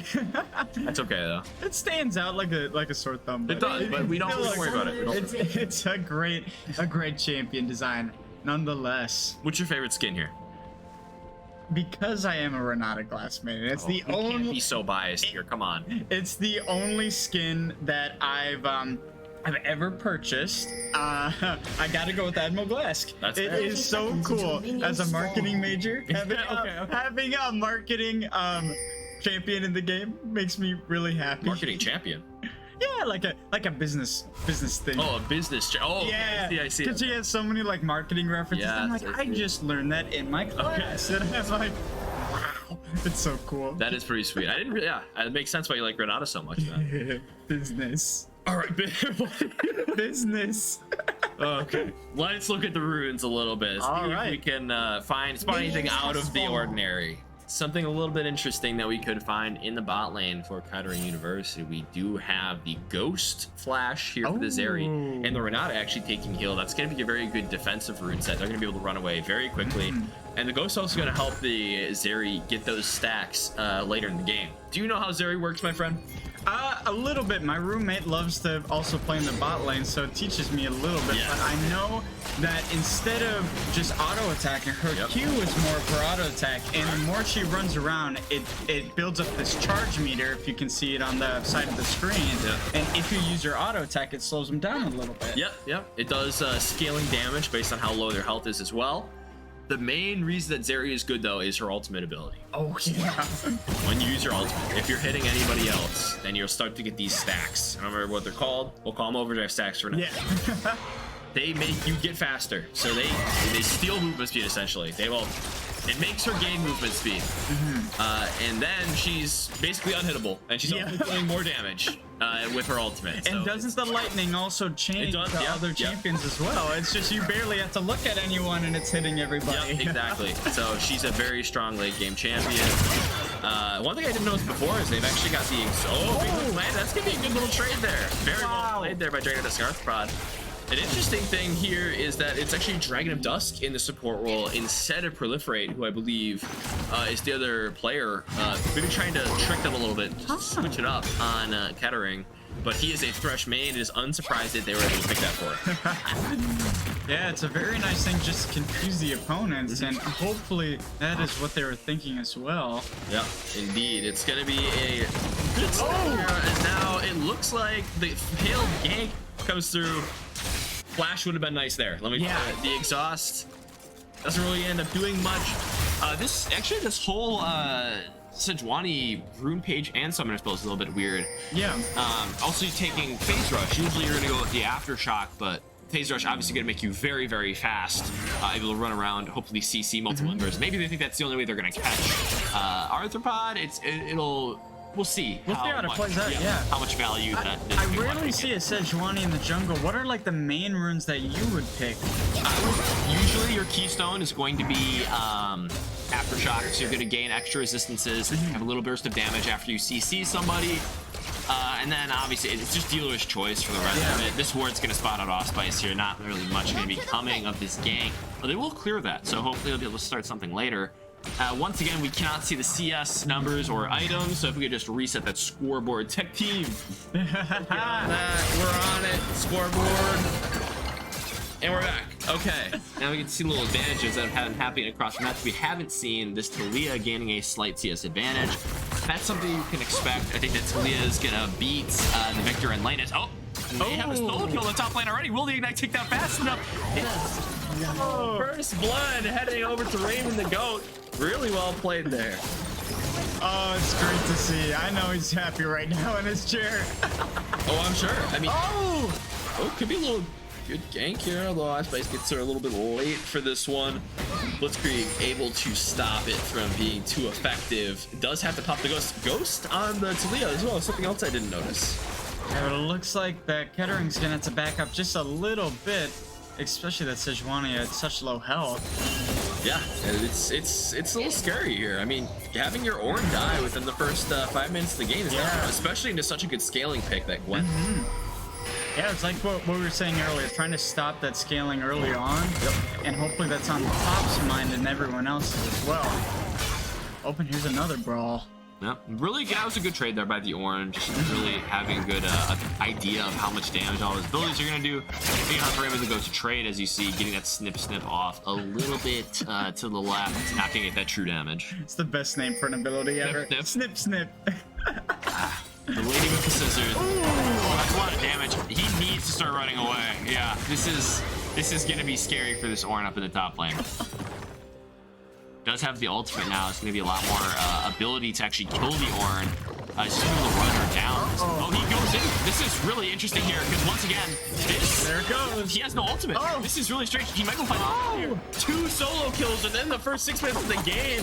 That was a little puzzling there, honestly, by Servo.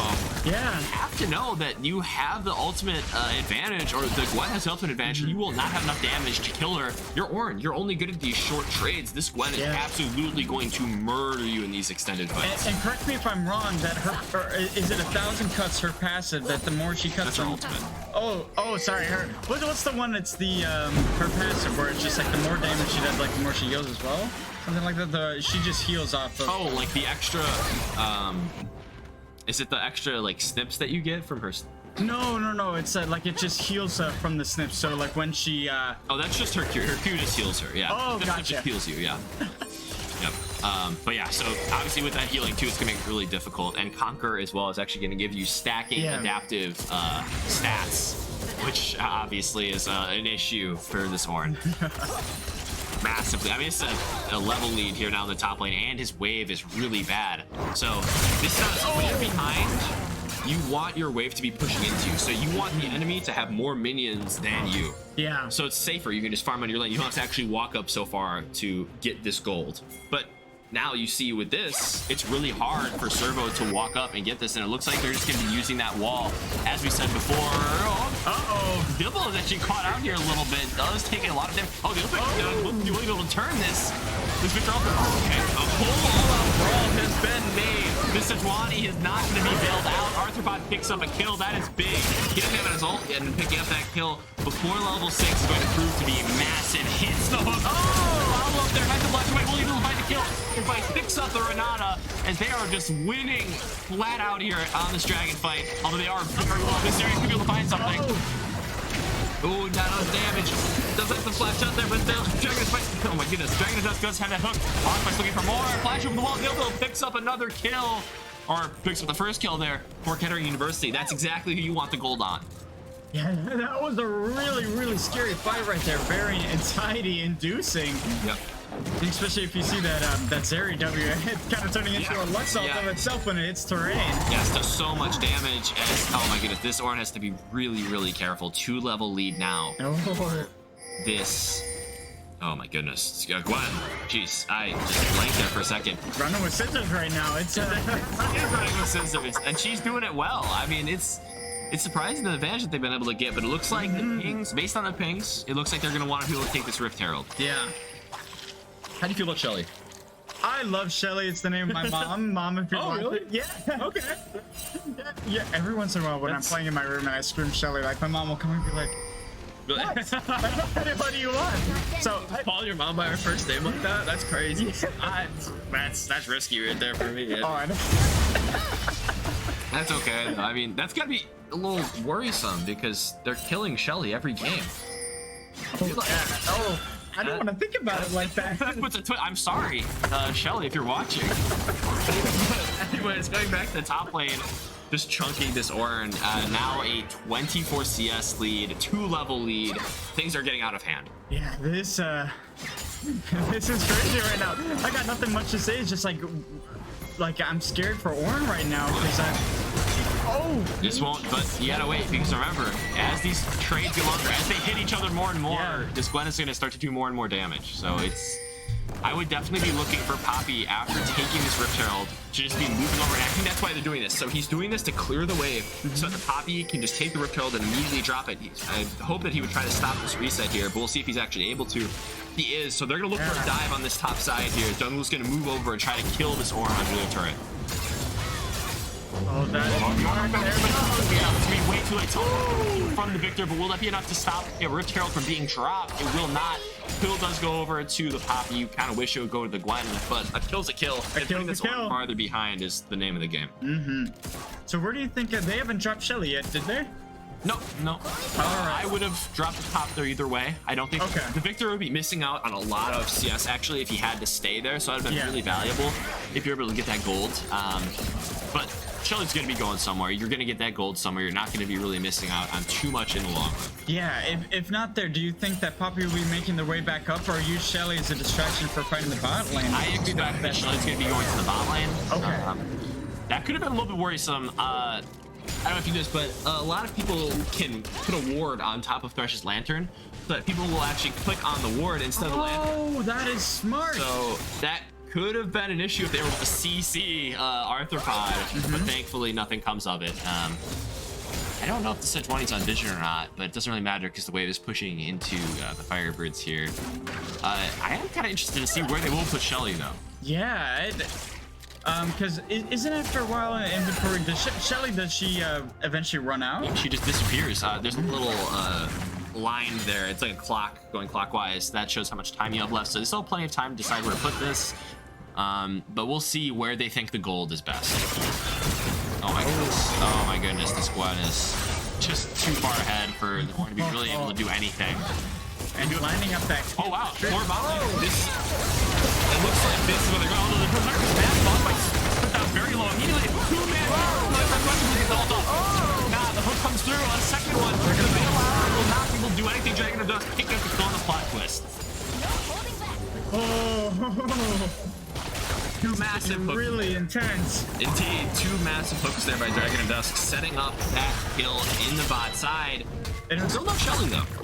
It was super smart. Did Renata get her ults down? Or right away. Okay, that's what I was thinking, because I was just like, I thought they were going for the kill, trying to make sure that her ult wouldn't go, but no, that's the first thing she did, and that's why the Poppy Allspice was chunked down so much. That's why she had such low health. But at the end of the day, it didn't really matter, as now he uses the flash. He's kind of out of no man's land. He's gonna take a couple extra tower shots. That was really risky there. A little interesting. Oh, Renata's there to protect him. I thought I was looking at the wrong screen. He's getting fine as of right now. Being flashless is a little scary for a champion that doesn't have any mobility, but he's going to be able to take that reset. Maybe even get his mythic item on this back. Thoughts here? Got any thoughts on the game? Oh, that I feel bad for the Renata Glass. I love Renata so much. I hate seeing Renata die. But at least it's an 0-2. Your little marketing girl. My little marketing was like that. If I wasn't on the Firebird side, that is so much damage. I would be on Renata's side. Exactly. Yeah, I'm glad we're on Renata's side. She has level 6 at minute 13. This is not what you're looking for out of your bot lane. Oh, most definitely. Oh, yeah, it's really scary too. Just shutting down that scaling, like you said before. Yeah, exactly. That's exactly what we're talking about. They wouldn't be able to do too much in the early game. Barely out of that hook. Really good hook again by Dragon and Dusk. That's exactly what we were talking about. They're really doing a good job of shutting this down as almost a really good wall there. Oh, the engagement almost really messed up Allspice. You're gonna just knock this Sejuani away. That could have been catastrophic if Allspice wasn't able to flash out of there. Yeah, the momentum of that fight turned really quick. You gotta be really careful. Raven the Goat is very strong right now, and she can absolutely turn this. Okay, not gonna do anything there. Silently retreat for now. Hopefully, Blitzkrieg is able to get out with the Goat. There we go. Yep. Shelly does go top lane, by the way, as we were talking about before. Getting more gold in this Gwen's pocket is going to be really important for these later game fights. Yeah, so far it looks like we're about almost we at 4K gold lead for the Firebirds so far. Yep, that's a lot. That's a ton for 15 minutes or 14 minutes even. And that's exactly what you want out of a team that's not going to be scaling as much as the opponents. And for only one death so far by the Poppy, things are really heating up. Yeah, no, this is action-packed, just like we said. Poppy's been roaming around. We've got 2 solo kills from Raven the Goat. And Blitzkrieg also putting in a lot of work on the Talia pick. Yeah, but it's weird. I see on the Firebird side that we finished only 2 main items, when on the other side they finished 3. So a little bit interested. Did we just not recall yet, or saving up for other things? I expect that Arthropod in particular hasn't reset for his mythic item. But you have to look at the other factors here. Arthropod has spent that 1,100 gold to get his upgraded boots, whereas the Zeri Experience Slayer doesn't have any boots. So that's where some of that gold that went towards the Immortal Shield bow, the mythic for the Zeri went. So looking a little bit more of the priorities. Just get the stun into the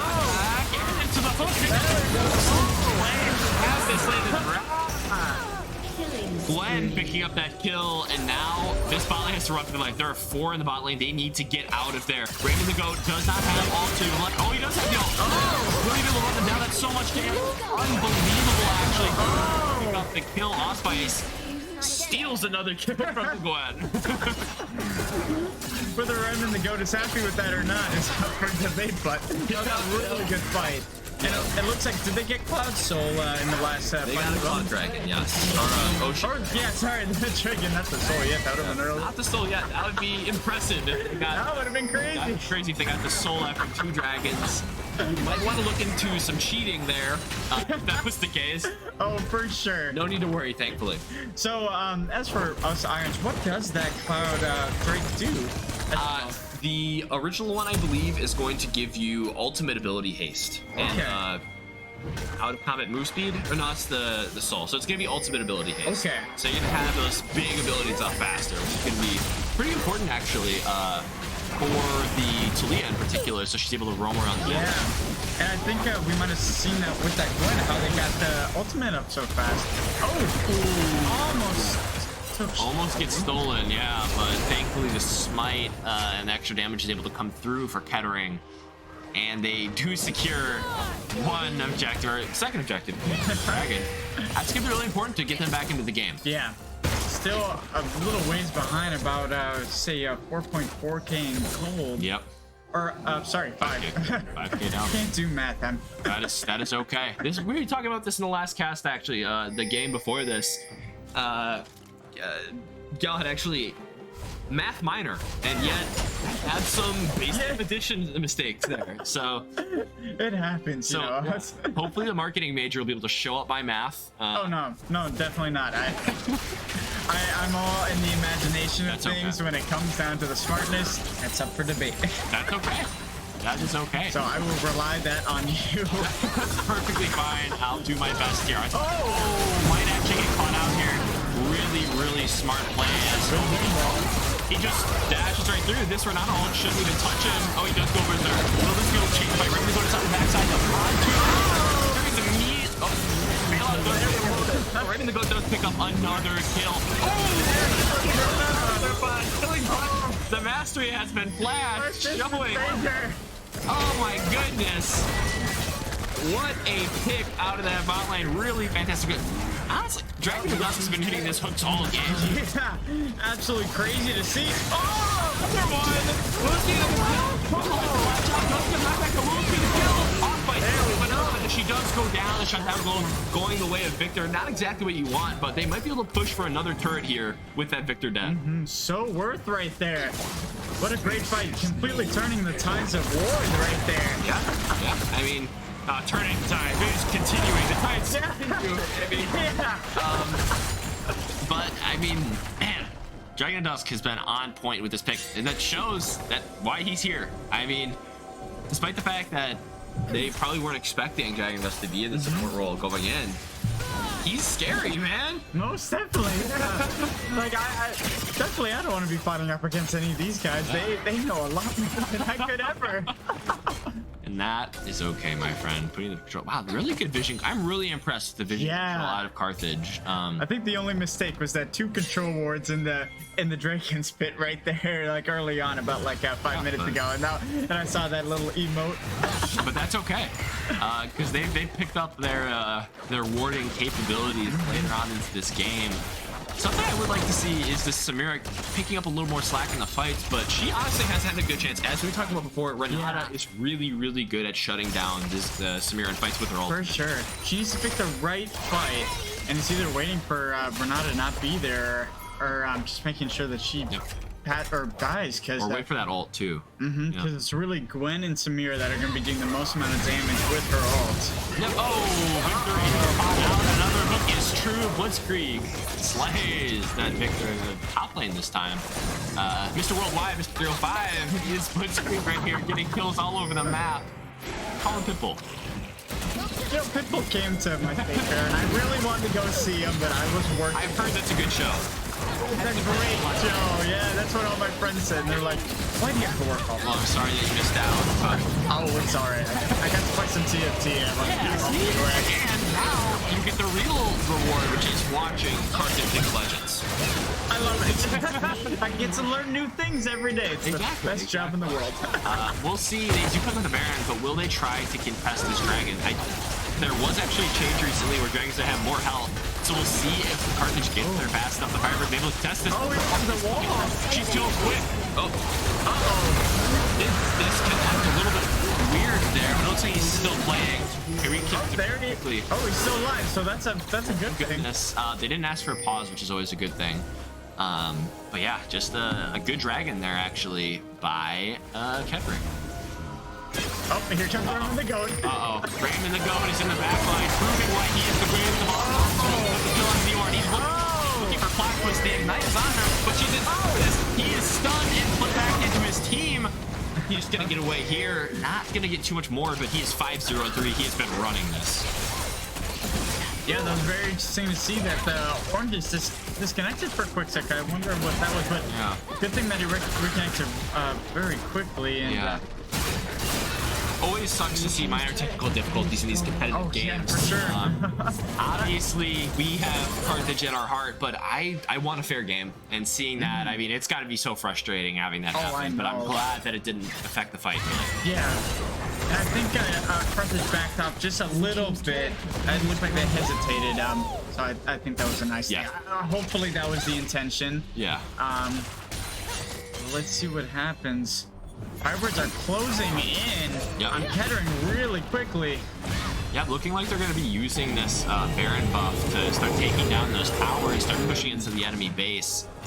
And, I mean, the exact thing that we talked about that Kettering didn't want to happen is happening. It is 20 minutes and 10,000 gold lead nearly. Yeah. Firebirds. You're going 2 to 13 so far, and 2 kills going to the Victor, so the Victor can pull something magical a little bit. Yeah. I mean, that's what you got to hope for, because really, he is who you're betting on this way. It's him and the Zeri to be able to start carrying this game.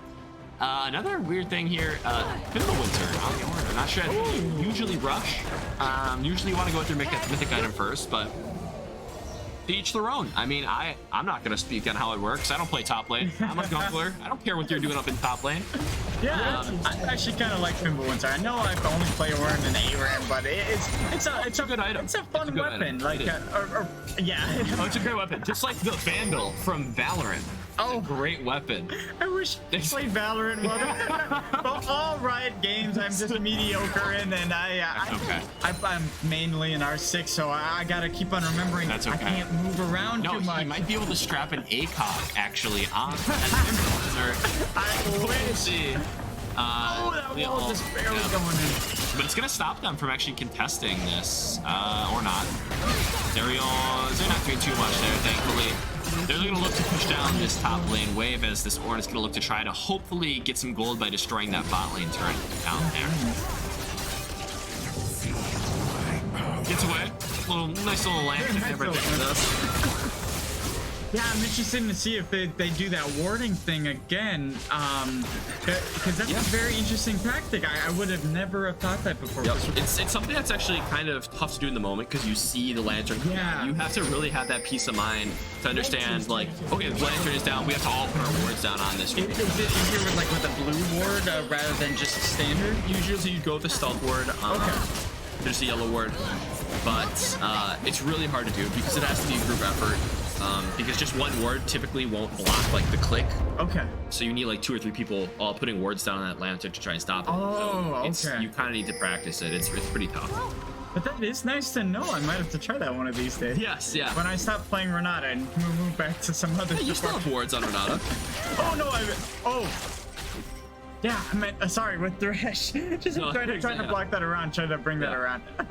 Yeah, it's definitely tough though. What do you think the Firebirds are going to be looking to do here next? Waiting for the right fight. I think isolating just one of them out. That's how I'd like to play it. Because really, it's their match to lose right now. You can choose the pace of the game. You have the momentum going in your favor. You're about 9k in a gold lead right now, so you could be building better items. It's really up to the Firebirds of what they want to prioritize, and if they want to end it early or risking it ending it early, or just trying to play the slow game. Yep. I expect that they'll be trying to pick up this dragon here and then wait for the Baron to spawn so they can try to end the game. But as far as the gold, I mean, the real writing as far as the gold difference is in the top lane. You have a completed mythic item. You have 2 active 3 items. The Ornn has completed 1. Yeah. Half essentially, or 3/4 maybe, but down is a decent item there. So you're gonna try to find a kill. We're gonna go to AC, just 2 Fenta. There's a ton of damage. Gamble don't stasis, but it's so healing. Unfortunate that the kill goes to Sobrani there, but you are just happy to get that shutdown gold. Oh, for sure. And how much gold was that shutdown? 800. So it's giving 500 gold shutdown, I believe. Okay. So yeah, I mean that's very valuable there. So I'm gonna pick up another top lane. This is what they should be doing. They found the caught out member there. They found somebody who was pushed up a little bit too far, and they're gonna be paid handsomely for it here. Hey, they stole my scrap from me. Yeah, no. I mean, I went from 9,000 gold to 7,000, and now they're gonna be even more. There comes a wall. Does stop the Ornn, but he's just gonna walk out. kind of unfortunate that we're able to find more from that. But yeah, they're slowly, they clawed their neck. 6,000 gold now. I mean, this game is still very winnable for Kettering. Oh, for sure. It's going to be a little bit of tough having a little bit less items, but you know, they definitely can. One good team fight could change everything. Yeah, 100%. Just gotta pick the right one. Yep. They just have to keep doing that exact same thing. They have to find somebody who is a little bit too far up, a little bit like too alone, too far from the team, and just gotta keep getting those kills, those shutdowns. Yeah, because just from that one, they took 2 top towers. Yep. And that's 2 objective bounties too, so that's gonna be an additional 500 gold for your team. Completely forgot about that. Yep. They will take the Baron though, so despite them getting that gold, they still can look to end the game here, I think. Well, then they might look for the steal. This is a little bit weird. Teleport coming through makes me think, fight this.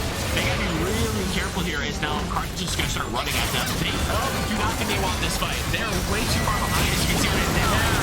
He is not as tanky as you like to be. Ornor comes through, gonna find some good damage. But that is a really, really good shield there by the Renata to be able to stop that double kill now on Arthur. That Renata always juicy. Will they be able to find anything from it? Osprey's flashing over the wall. They aren't going to find any kills here, so it's going to be a 2-for-0 trade plus the Baron. They have to keep pushing this forward. I really want to see Carthage try to put some serious pressure and maybe even try to end the game here. This could be it. They're going to take a couple of pushes to do this, but this could be the beginning of the end for them. Yeah. This is the fight that they found that they wanted. Kettering getting a little too desperate, maybe, because they found that kill. They were slowly thinking they were back, and then they just forced that fight on the Baron. For sure, and it'll be about 5 seconds till Sejuani and 10 seconds for Ornn to spawn. It looks like this might be a Rin and the Goat leaving. Yeah, teleport back in. They want to end right here. That's what that makes me think they want to end right here. Raven's going to teleport again, although he may not be able to pick up a light string. They took him to kill. They get the tower. Really well played there by the Fire. How did they do that? That is a fresh lantern, my friend. Get the extra shield and okay. Alt. That's emote there from Jack in the Dust. But yeah, I mean, they're trying to chase. They know that they're low health. But they just have to play the base defense game.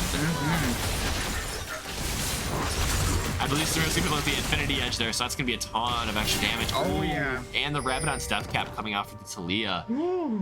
It's gonna be tough, but Kettering still has a way back into this game. If they're able to continue the scaling and maybe the Ornn is an item activated, top the ultimate being large, they're not gonna find anything there. They can still find something. They have the champions to be able to come back into this game. I'm thinking Renata and Ornn, those all gathered together, that's gonna be their best bet. Yep. The flip side of that, though, is that this Samira has that little wind wall. Oh, yeah. That I can't remember the name of the ability right now, but you saw it. It blocked that Ornn ult coming in. The wind wall? Yeah, her W. Yeah. The little spinny thing. I don't know what that ability is called, but I think it's wind. I think it's. Is it wind wall? Oh. It's called the wind wall because Yasuo has a wind wall, and it does this. Oh. Yeah. Probably why. That's but yeah, they're just gonna be looking to close out this game here. A little bit of jungle combat there. 2 smites coming through, trying to get a little bit of extra gold out of Sejuani. That's a really good Talia ult there, just trying to zone away Kettering from their tower. They have the Baron, but they will be able to take down the tower eventually, whether it be now or in a couple seconds when this cannon, destroys it. As it looks like Ornn stepped a little bit too far, does get CC'd, but does not quite die. Ornn is still Ornn. Uh-oh, Renata getting hooked. Smart not to go in on that, I think. Although she was kind of caught out. I don't think it will matter too much. They should be able to end on this push. Really good ult there by the Renata, but it shouldn't matter that.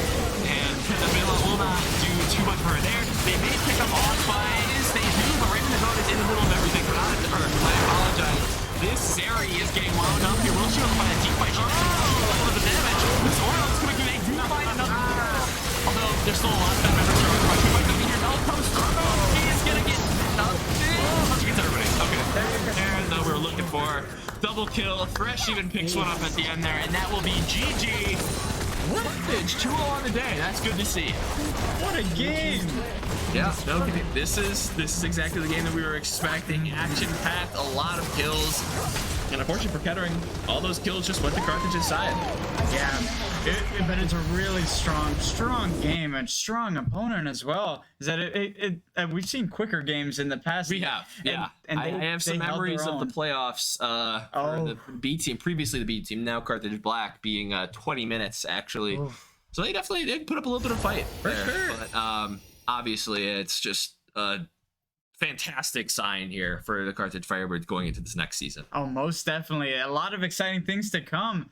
And look at that, Raymond the Goat at 22,000 damage, 6 and 2. That amazing. Definitely was the one carrying this game, or one of them people who were carrying this game. Everybody here performed on the Firebirds. Everybody did their part. Dragon of Dusk hitting those nasty hooks. Arthropod at the end of the game, they're picking up all those kills. Blitzkrieg, a little bit more of a silent factor. They're roaming around and picking up kills for the team in a different way.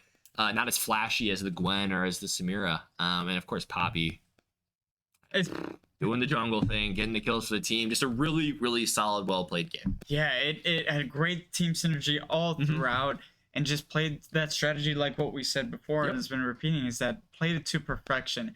It was a great, great strategy, and I just can't wait to see more this season. It's going to be very exciting. It will indeed. Do we have one more game here that we're actually playing here? We do have one more game, so we will take a little bit of a break and be back. Carthage Red is playing another game, and they're going to be trying to secure their 2-0 for the day. So excited to see that.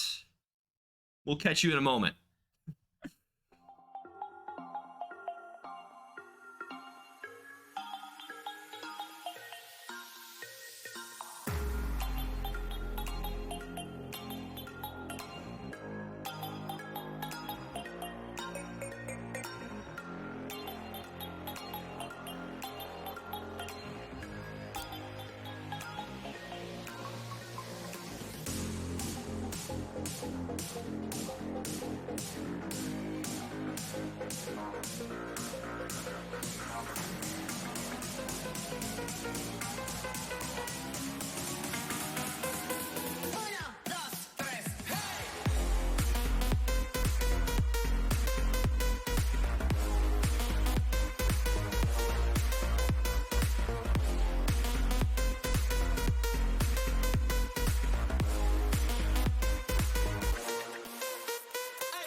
welcome back to the Carthage League of Legends. Still here with my bestie, Tony. I'm your bestie. You're my bestie. Oh, I know. dude, I know. I just had to say it. I had to say it. All right. Okay. But going into our third game of the day, how are you feeling?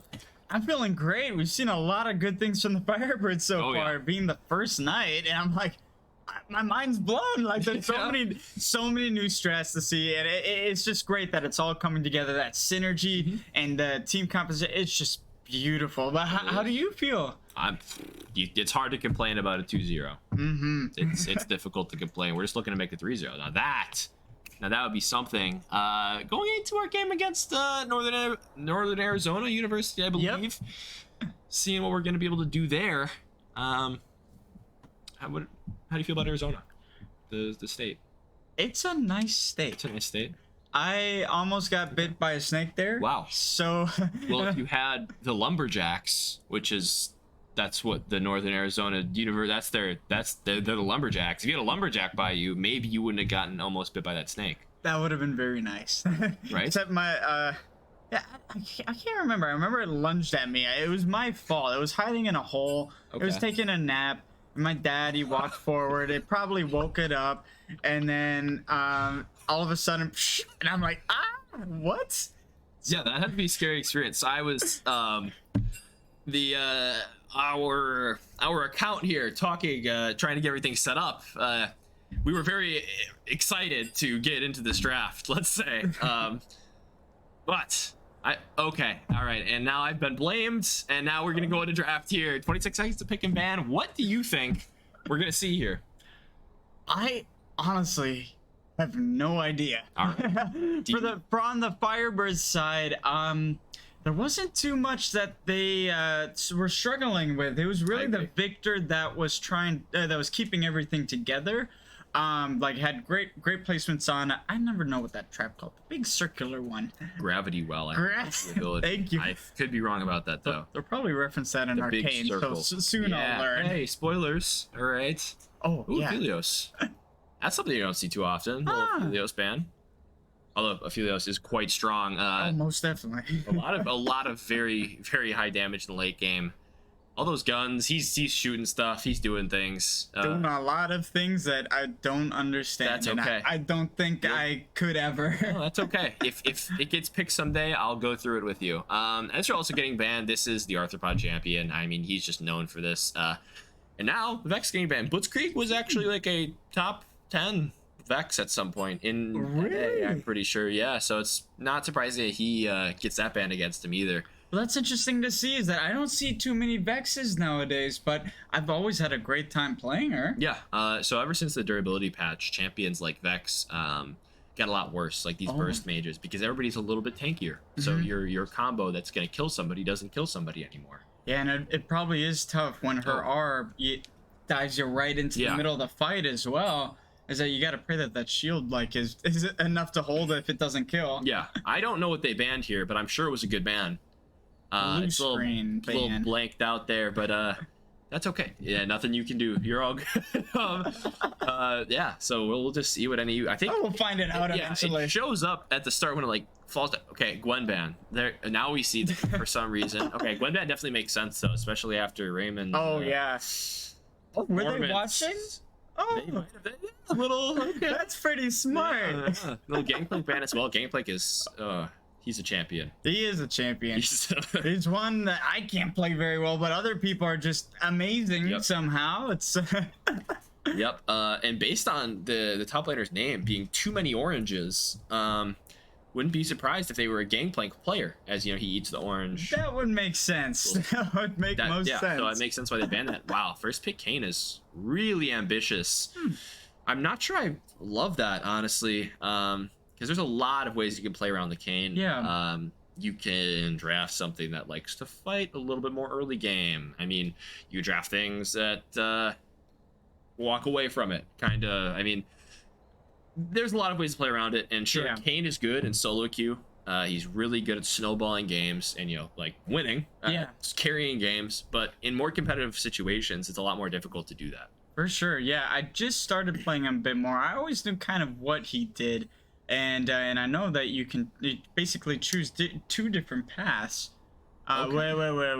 The Zillion gets picked. Now, this is something I've been waiting for a very long time. I have been on the Zillion train since day one. Really? I'm sure anybody who knows me, Zillion is broken.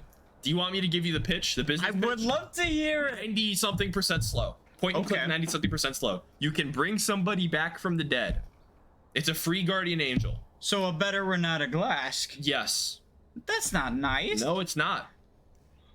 So you can speed up your allies by like 60%. But can he also give more levels or experience to them? Slight, as well? I mean, a little Slightly? bit. But it's more about the whole like you don't die anymore thing. That's But hey, Proliferate is now subbed in, so I mean, this makes a lot of sense. I mean, Zillion is very, very good. I'm can't wait to see it then. Yes, especially into the Kane, like we were talking about before. Like, yeah, if Kane isn't able to go in and get that kill, it's so much harder for him to, well, keep getting kills. Yeah, Bard too. This is I am loving this draft so far. Bard, I'm assuming, is good into Zillion. He's able to outroam him a little bit. Zillion Jinx is a good lane. I'm liking this draft, my friend. I'm liking this draft. The Victor blind is a little bit scary. I'm kind of surprised that they didn't go with ADC. But maybe they just wanted to see what Carthage is going to pick. And now that they see that Jinx, they're probably going to go with their ADC. Next, banning the Sivir is really smart. Sivir is very strong right now. It does a ton of damage. But I'm really liking what Carthage has got going on here. Yeah, this looks really good. A little bit unusual from what I'm used to, but just the champs alone, I know that they're very strong individually. I just never really seen them too much in a team. So this is going to be very new for me, and I can't wait to see it. Oh yeah, a lot of cool stuff can be. I mean, Bard is going to make a lot of things happen. Bard likes making things happen. So you'll see a lot. I know that part. Yes, you'll see some kills go over 100%. I do like the Sejuani pick into the Kane especially as well. I think that's. I mean, you can flex it both top and jungle, and she's just strong right now. Yeah, very interesting. I've never had the opportunity to play in a draft, but in ARAM, always really fun, and it kind of fits the theme of ARAM too. You know, in the Freljord. Being a Minnesotan, I can't see those a words very Minnesotan. well. Okay, all right. Oh, don't you know? Well, she's made of ice, you see, so it should be a little bit easier for her. It's exactly. Yeah. It's just like back at home. Just like back at the Freljord, just like back in Minnesota. Oh, for sure. You know, it's kind of like Canada, the same thing, but don't get it mixed up, or else we get a little bit upset. Okay, thank you for the quick tip for any Minnesotans. Ari, very good pick into Victor here. She can definitely punish, and she's better at roaming as well. So I'm just really liking the draft here out of Carthage. Yeah, it very interesting. I see it. I find it interesting. Victor versus Ari, dissecting that a little bit more. So, what are the main things you're gonna see from that lane? Victor's got to be really scared of Ari, because if she hits her charm, you're taking a lot of damage, and that's on a pretty short cooldown too. So it can be pretty tough to play against. So we'll see if Proliferate, if Blitzkrieg is able to really maximize that. But I expect that he'll play very well in this pick. Now Swain picked up, kind of confused as to whether this is going top or bottom. It looks like it's going to be going to the bottom lane, so it's going to be a Swain Bard bot lane. Very magic heavy. I do like this Camille pick though. My roommate will not like that, because he loves Camille. He loves Camille. Okay, but that is also good, because he knows what's good against Camille too then. Yeah. So this could be a pretty good counter pick. I'm excited to see what he chooses. My best prediction is going to be Aatrox. It isn't banned, I don't think. So it could be. Gnar also, I think, is pretty good into Camille. Somebody else that we could see. That's a common pick. There it is. There's the Aatrox. You know him too well. Right, man. I know ya. Man. This is definitely an interesting draft. I'm seeing a lot of champions that you don't typically. Swain in the bot lane is something that's niche. You don't see it a lot, but into Jinx, I can see being pretty good. An immobile ADC. So Swain's gonna be the ADC for this, correct? Yep. That's very interesting. Usually, I'm the one playing either Swain or my favorite Renata Glask as the support. Yep. So I'm very interested to see what this is gonna be, and his passive being, you know, he's just gonna get bigger and bigger in health. It's this is gonna be really cool. I'm looking forward to it. No, me as well. I mean, it's gonna be really interesting. I expect this Swain and this Bard to really try to punish this Jinx early because she doesn't have dashes or anything. She can't move around too much. So having the Swain with the root and the pull, and then stun following up with the Bard, you're gonna have to play on your toes here if you're this Jinx. Yeah, and with the Jinx with the limited amount of mana, especially early on, like I've always find problems with that. Is that her E and her W are very strong, and we're switching over to the rocket launcher. It's strong, but it's just like you can't use too much, or else. Fishbones. Yeah, That's the name of the rocket launcher. it has a name. Yeah, it's Fishbones. Huh? Yeah, I don't remember what I think it's no. Is it Pew Pew? I don't remember. I was thinking it was Pew Pew. Yeah, I think it's Pew Pew and Fishbones. Because I think it was a voice line, and I think it came up at the. Do you do the Lodal? Oh, I do. Okay. I think it went on like one of the days. That's really funny, actually. Okay. It's super fun. I haven't done mine today. You didn't? I gotta hop out. What was it? I think mine. Don't spoil it. I won't. But it's been glitching out for the past 2 days, and I really haven't. I haven't played because of that. It's just it just won't load up. So I'm gonna try and fix it. That's good. That's good. I'd be interesting to see the discourse in Twitch chat. Similar on Twitch. As far as what people like about Lodal. I love it. Talk about this in chat. I'm not gonna lie. Chat is not available to us, but I want to have that conversation. Yeah. How do you feel about Lodal? Because I think it's cool. I'm a fan. Except for the last one. I rarely get that one. The splash art. That's hard. That one is super tough, and it would be fine if it was just the standard skins, where you got to think of the other skin lines. It's just so tough. Yeah, I think that's a little like stronger. It's like the skin lines too. Okay, they were hovering Diana for a second. I was like, what in the world changed? That's gonna be exciting though. I think Aatrox should win lane against Camille. I like Sejuani more in the jungle than Kayn, typically. Mid lane, I like Ahri more than Victor. I think this is just a draft win for Carthage. Yeah, it'll be interesting to see what for Northern Arizona. What are they trying to go for among strategy to try and beat the comp of Firebirds? It's interesting, right? Because you have this Camille and the Victor, and they want to scale. Kayn wants to scale too, but in a different way. He wants to still fight early so he can get his essence, so he can get his form, whether it be Rost or Assassin, Web Shadow Assassin. But then you have this Swain Bard that really want to do things in the early game. So maybe what their idea is we're going to punish this Jinx in the early game, and we're going to move this Bard around to try and make sure that the Victor and the Camille are safe, so that they can actually scale. Your commands tire me. So it'll be interesting to see how this goes, but I mean, once again, we're seeing Carthage play a composition that really wants to fight. Yeah, it's gonna be very interesting to see. Yeah, so far I am just like where you are. I am liking the Firebirds comp just a little bit more, but maybe that's just me being biased. No, I mean, I think it wins at every lane except for bot lane should win in isolation. Sejuani should be able to do a lot of work for the team, and I think it's just really weird how NAU is going to play out fights. Is going to be interesting because you want this Camille to go in and you want this Kayn to go in, but at the same time you have this Swain. He wants to get in there, but at his own pace. So we'll see how they're going to be able to play out these fights. I have to assume this is going to be a red Kayn. So Ross, do you know what red Kayn does? I do. That's the more tankier one. It is, that also his abilities heals. Yep. Yeah. Yep. So he's actually going to get additional damage against higher health targets, and also has a knock-up on his W. Yeah. Which can be really valuable for these engages. I kind of like the Shadow one a little bit more. I feel a little bit more sneakier. I like the Shadow one too.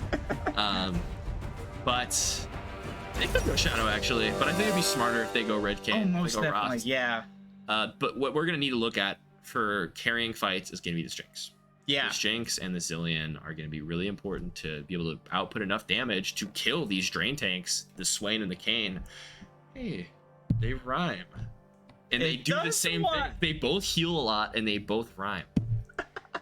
Anyways. We should write a little poem for next. Swain and Kayn? A haiku. Okay. You have to get... I'll talk about my draft. You write your haiku. Okay. Okay. Bard is going to want to roam a lot. So it's going to be on the Zillion to be able to move around and actually change that. Ahri is also going to be wanting to move around. So maybe Ahri is going to try to track this Bard and get some kills on this Bard while he's roaming. Victor's going to want to sit in the mid lane and do absolutely nothing, which is honestly going to be a theme here for the top and the mid lane, while Kane is going to be wanting to try and pick up some early kills and snowball. How's that haiku coming along, buddy? Oh, I can't think of the rhymed again. Okay, that's cool. But anyways, think of my first line. that's okay. You know what? Tell us when we come back from this short spectator delay break. We'll be back with you with a fantastic haiku.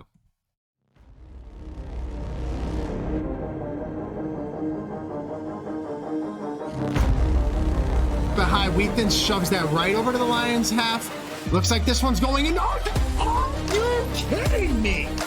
Don't ask. Don't have her behind. We're gonna see the barrage. The barrage. Oh my gosh, Nico is just dominating right now. What a play!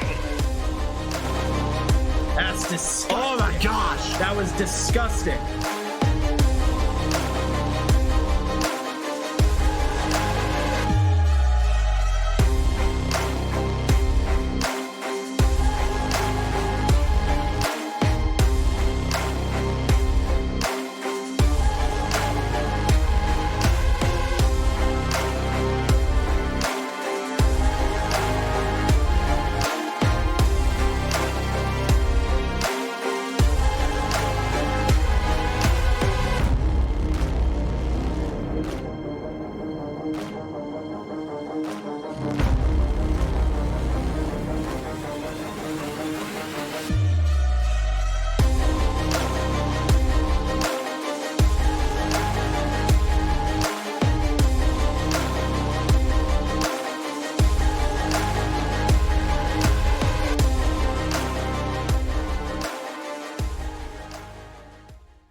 Yeah.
Welcome back to Carthage League of Legends.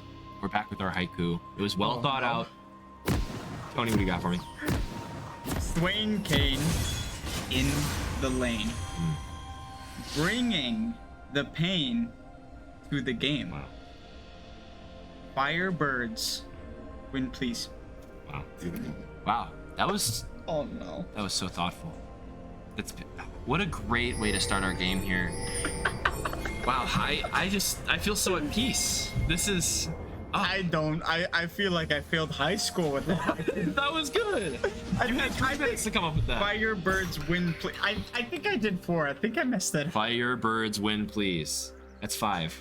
Welcome to Summoner's Rift. Yeah, I still probably should. If I don't know how to do. Oh, I just said fire was 2 syllables. Maybe I failed. Fire. Fire. Wait, Firebirds win, please. It is 3. I was right. Firebirds win, please. I still need to go back to high school. If I don't know this, what am I doing here? That's okay. All right, but what are we looking at? We're looking at 2 ADCs with, oh my goodness, with Ghost. That's what we're looking at. We're seeing definitely going Ross, Redcan. We've got a lot of teleports, it looks like. And Zillion's in the game, so I'm happy. Oh yeah, look at that. Well, actually, let me rephrase, because I hate playing against the champion, but he's just very good, so I tell my team to play him often. Yeah, for sure. It looks like we're going at half speed right now. Hey, we're back at half speed. Excellent. All right, so what we did, what Galahad and I did, because we talked in slow motion. It got old really fast. No, it got old really fast. You're all good. You're all good. Yeah, it's going at half speed. Tech man getting caught off guard. This is unbelievable. Okay, we're all right. It's interesting to see how that happened. Okay, that is never. I've seen that all the time in ARAM, and that is awesome. You go half speed? Huh? You go half speed in ARAM? No, the Zillion skin, the Blood Moon, the super cool one, the one where it makes it go like the moon. Wait, can you do the sound again? Right, and what is that? It's the timer going. Oh, right. Okay. You know, like the moon making the eclipse. Yeah, moon sounds, right. Like a moon, right? Yeah, like a moon. No, I follow. That's totally right. No, I hate you, man. That is so true. All right, not looking for a full clear. Kind of strangely, actually. I think Kane should full clear pretty much every time, but going for a 5 camp. So not going to be taking his Krugs, which are that little camp down there on the bottom. That's still going to be there. So we'll see what he opts to do here. Maybe trying to get on the map a little earlier, trying to get a little bit earlier gank.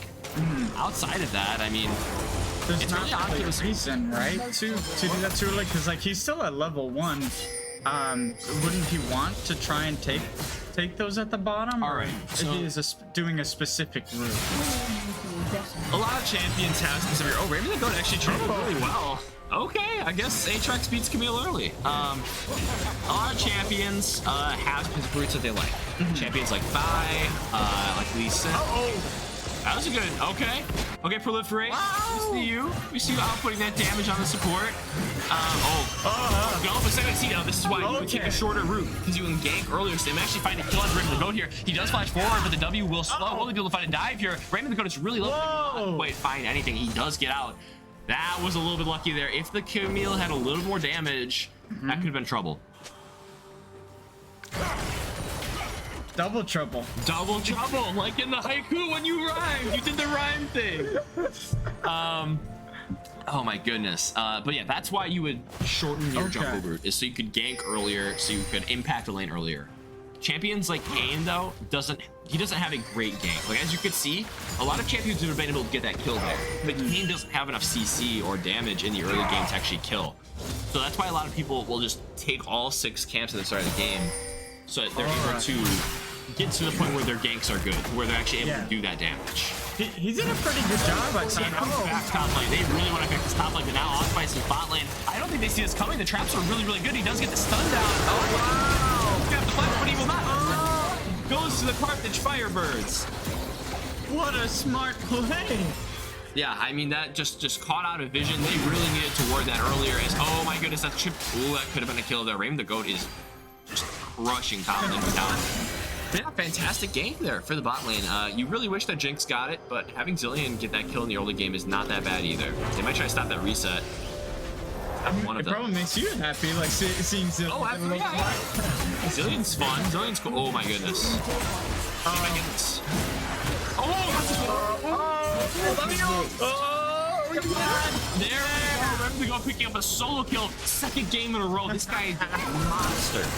I've seen him practice that combo so many times in the room, and it just gets better and better. And I think now because he has that skin as well, that it's just gonna be. Bard getting lanes ahead early. I mean, unfortunately, doesn't really do much there. And AC Sejuani coming. This could be scary time for Night Saint. He's just gonna walk away. Sanguine Blade is in the area too. Raymond the Goat might have overstayed a little bit though. Camille isn't gonna find anything here. Raymond's just chilling. He is just chilling. This reset's not gonna be too good for him, but getting that gold is pretty important. Oh, he's just gonna find them. I think that's gonna be smart here. Assuming they don't bring the jungler up for a dive. As the jungler is walking down bot side trying to grab that dragon. They have a lot of priority just because the Swain is able to push the lane so much and is so effective against this Jinx that they're gonna be able to secure an early dragon. It's now, too many oranges. May have bit off a little more than he could do here with the wave. We're gonna kind of pan back up eventually. And no, just letting him walk. That's all right. Camille can just do that sometimes, so we're fine with it. Yeah, I mean, really good start to the game. That's exactly what you're looking for. The only real downside is that you have to go with the dragon. Yeah, it doesn't look like they're gonna be trying to steal that. Nope, it's smart not to either. Yeah. I think you want to be using your time elsewhere instead of like risking a play where you could die and give up some gold. Yeah. Now remind me, how much gold is each dragon? Is a dragon? You know, I actually don't know. Mystery. I don't know how much gold the dragon gives you. It gives you a lot of value, especially now. Oh, he might not be able to get too good of a trade. Yeah, okay, just gonna E away there. It does give you a lot of stats now though, because they buffed it recently to where each individual dragon gives you more. Okay. So that definitely gives you more reason. Oh, really good game. They should be able to find a kill here. The game does go in. They do get the double stun. Oh, it is the Swain. I really like that play, and that's the advantage of having a Bard on your team right there. Yeah, that was really well done. Oh, he might find himself a little bit caught here. Blitzkrieg is rotating over. He does have level 6. He might be able to find something. Just flashes up the wall, though. Good play. Blitzkrieg trying to stop something here, but isn't going to find it. And just really, I feel like this has been some fairly even play. I mean, top lane is probably slightly Camille favor. Instead of being a kill, I think she has a slight experience lead. And this oh, she doesn't have experience there. I lied. Okay, so Raymond's actually in the lead. Raymond the Goat is actually in the lead here in the top lane. You've got mid, which is a 10 CS lead. This is exactly what you want the Ahri to do. Can do enough damage, just get the Victor out of lane and not feel super comfortable. And this Bard is really, really trying to be isn't able to find anything here. The traps will not quite do it. He does pop the Ghost, and now Sanguine Blade might be able to come in and kill Proliferate. He is not level 6. He's just going to back off, though. Worried about that damage that Arthropod can provide. I like that skin too, and it has the little heart shooting out. Heartseeker, yeah, that's a very good skin. We didn't talk about it, but what is the best skin in this game here? In this game, I mean, I do really like the Camille one. That's one of my favorites, the one that I use. Arcana? Yeah. Oh, that's what it's sorry, my Minnesota accent is... yeah, I think it's a chroma. Is it? Okay. Of it. Because South Performance is like, ooh. Yeah, I remember I like that one. But I do like Raymond the Goat skin. That one's good. That's really clean. Yes. But I will go with your favorite, actually, Zillion. Blood Moon Zillion's a good skin. I can agree with that. It looks and feels good. You know, it feels dangerous. It feels deadly, and it's beautiful. The red, like it's just a masterpiece. Wow, a masterpiece. It is. You know when that skin came out, right? Long time. Yeah. But it's holding its own. It is. It's a good skin. beautiful. It's a good skin. It's true. Anyways. Well, especially from the base skin. Yeah, basically just kind of mediocre. This is what we worry about. Just you see half health with one interaction. And there's really nothing that Victor can do to fix that except for like poking this Ahri down over a long period of time. Especially her ultimate Spirit Rush is able to really give her a ton of pressure to kill too. So I mean, it's a really tough one. You have to be really careful. As I really like this play here actually by Northern Arizona. Yeah, this it's interesting. The Bard is just having a lot of good roaming plays. It's kind of cool to see. It's tough to say the actual value of it because he hasn't gotten much from these roams. But oh no, Allspice not caught on his own jungle. This is where that vision that we talked about earlier. Zillion, and now that gives him time. This is what I'm talking about. The ult is absolutely broken. Look at this. Now I believe that they're gonna win. Zillion, okay. See? Broken the button. Like, look at this. Look at that. You're right. It's broken. You're right. Look at that. Oh, you just get one more R. Charm. Gonna come out. Oh, we're on camera. She might get the kill. I don't know. Oh, yeah. Has the flash. Does fight.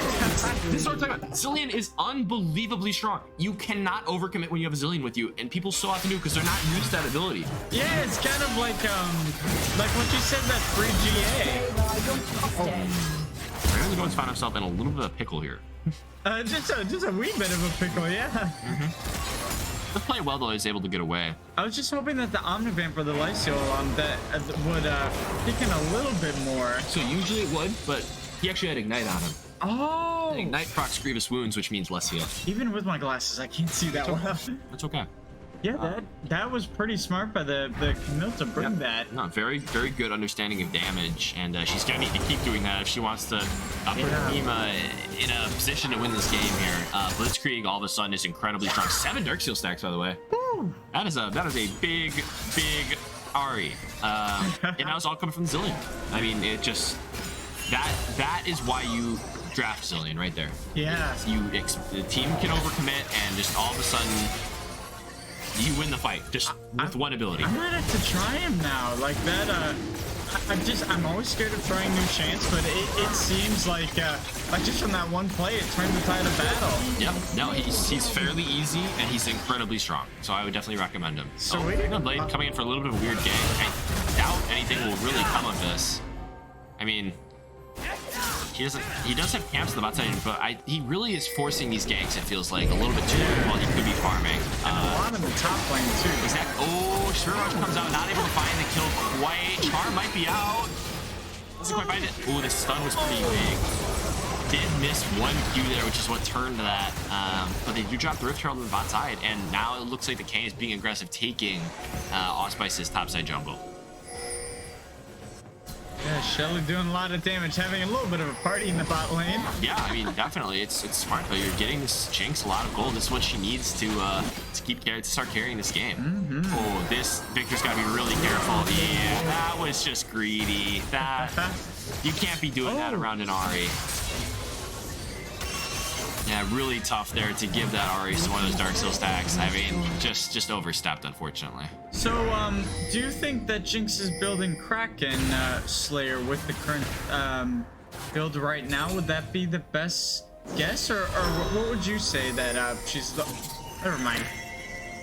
I think that she's building Kraken Slayer. Based on you already got it. Yeah, based on some evidence that we have recently found, I have to assume that she's building Kraken.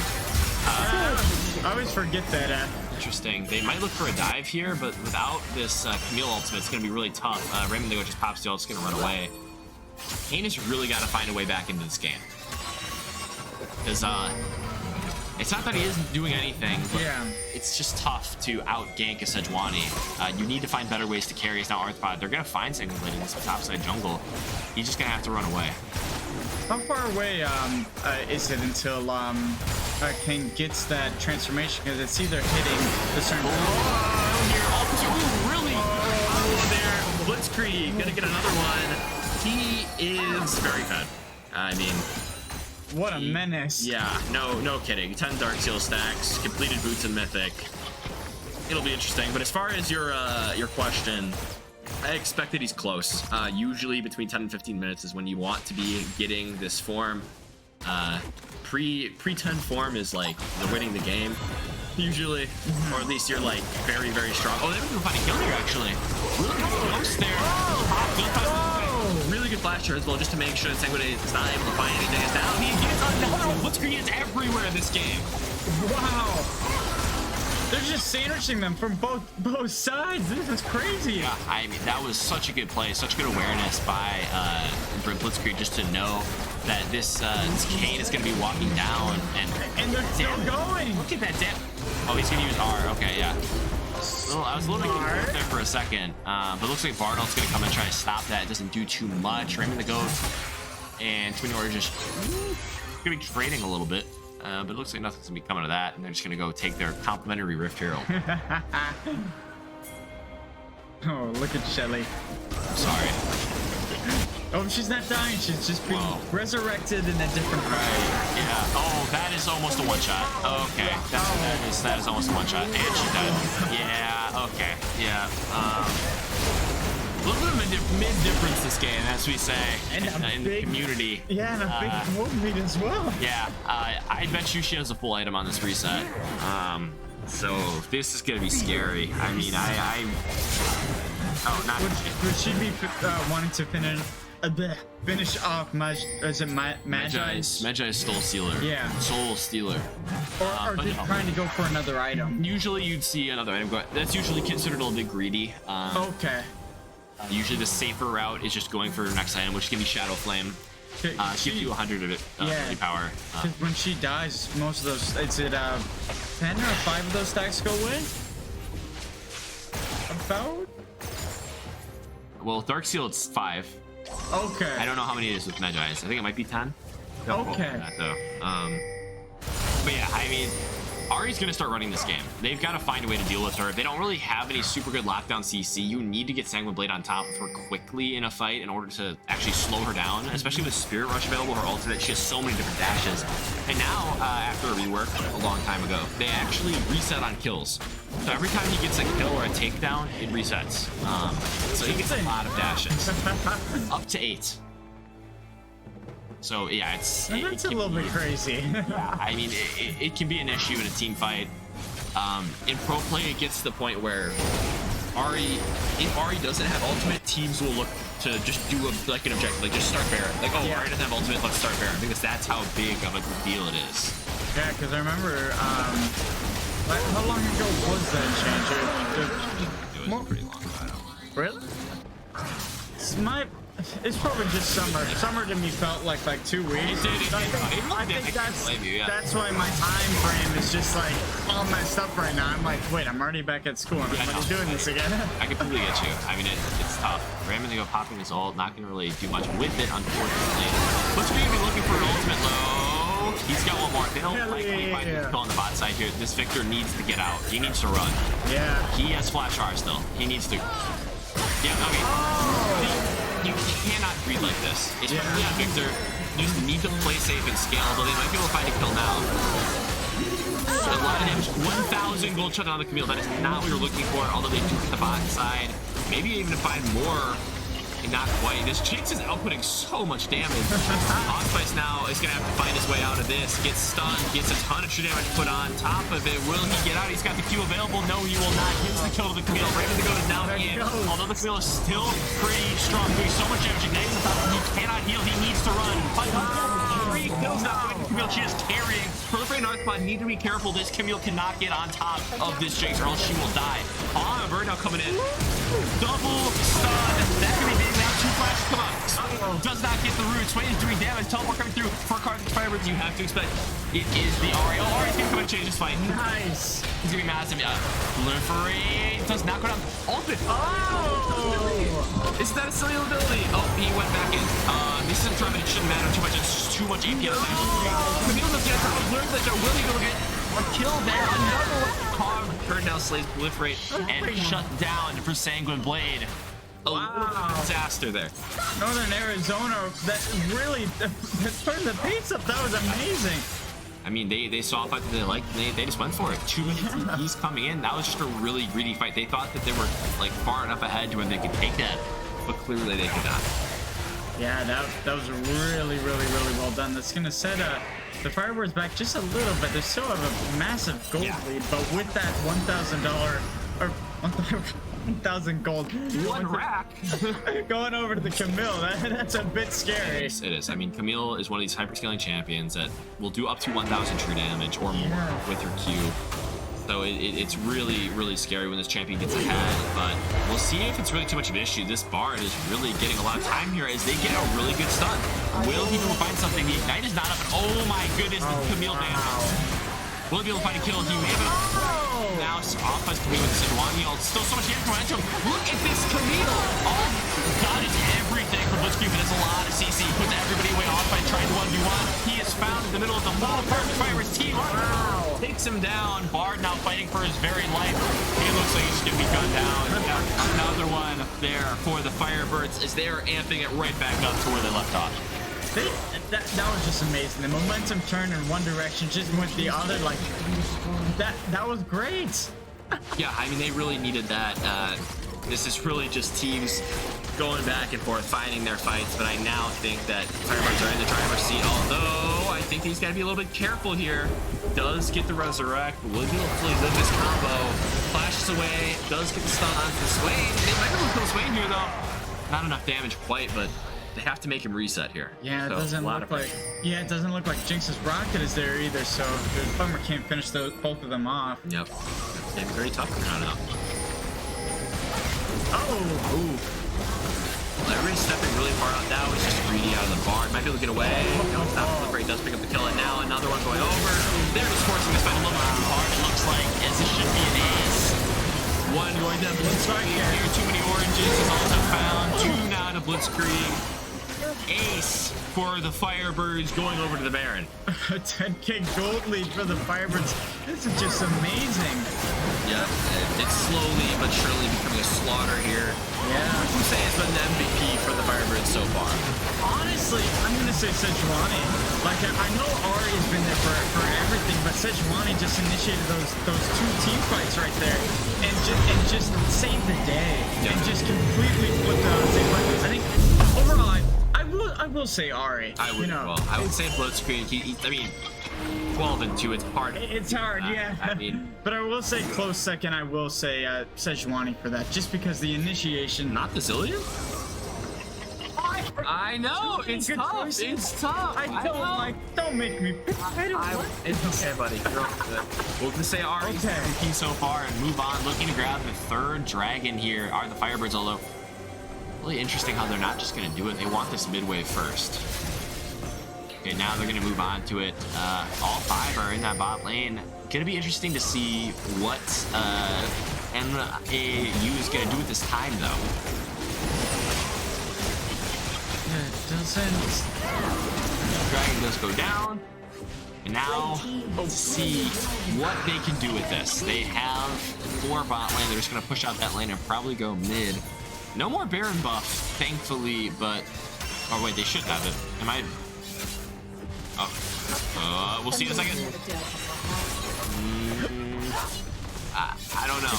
I think they should have Baron buff. Yeah, they do. Okay. Yeah. I thought it was crazy for a second. He's going to try to reset. So, Rainbow is going to stop that little party, though. As Arthropod does get hooked into Shirley, is going to be popped by the Zillion. All going on. Oh, my goodness. It's blown up Spirit Rush. It's a very funny... Does coming through. It'll be too good. Almost. But it's Swain. Satoriano goes wide. That doesn't matter. This fight is already won. They have the Baron buff. They're looking towards the Nexus. Another.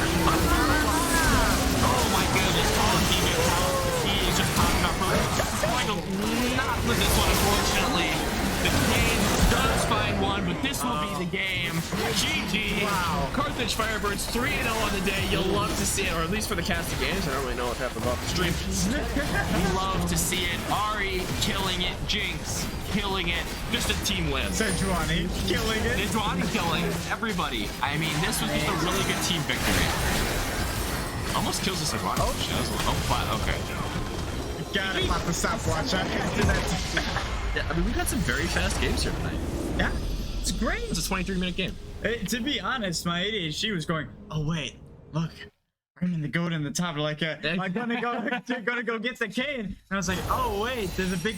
Is that the end of the game already? I was like, no, I completely understand. Oh wow, it could have gone either way from the start. I was really worried. Like Northern Arizona, what a team! All teams today have been absolutely amazing, and just what a pleasure to watch. Like it really is. It really is. We've had some really good games today. It's always good to see Carthage succeed. And honestly, I'm so impressed with this Blitzkrieg Ari. I mean, he won lane and he won game. He pushed his lead across all of the lanes. Jinx was outputting so much damage. Tech guy, could you move the mouse a little bit so we can see how much damage Arthropod did? 19,000 damage for both of them. I mean, this was just an impressive team victory. I couldn't point at one person who did poorly this game. And 9 either way. That's amazing. It is. Yep. I mean, it just an incredible team victory. For sure. Like seeing like how much the improvement has been just from 3 months alone. Yeah. Like it is going to be a wicked good season. It should be. I'm so looking forward to it. I am certainly looking forward to it as well, but we will take a little bit of a break. We're expecting an interview, a mystery interview. We'll see who it's with. We'll bring somebody to you, but we'll see you in a little bit.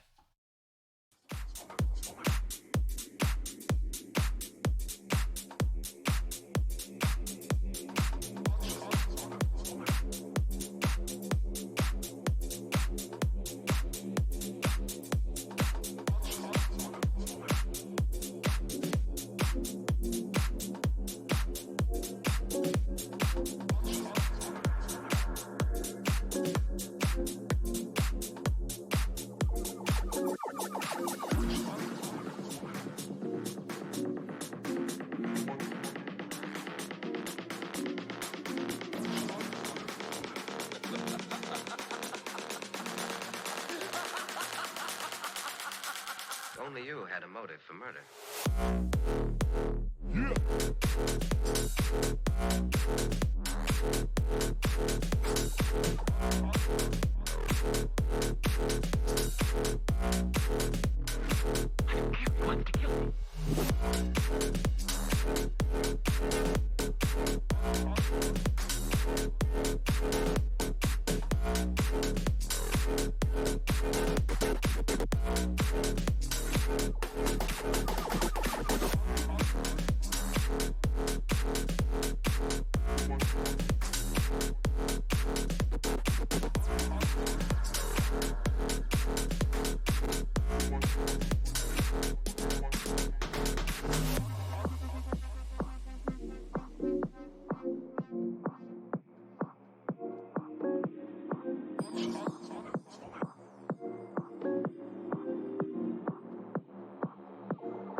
She was murdered.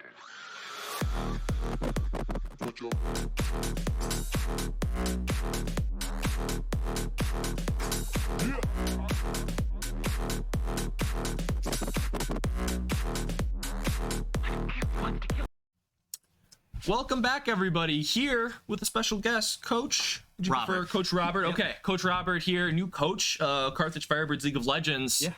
You got to be happy with the boys' performance. No, I'm so happy. Like I said, from last week to even now, the progression and the progress that we came. Man, I did not expect this, but man, we killed it today. I'm happy. I'm very happy. Great to hear. Great to hear. Yeah. So going into this, what were some key points going to today that you were looking at improving on throughout this last boot camping week? I think especially finding our identity as a team, right?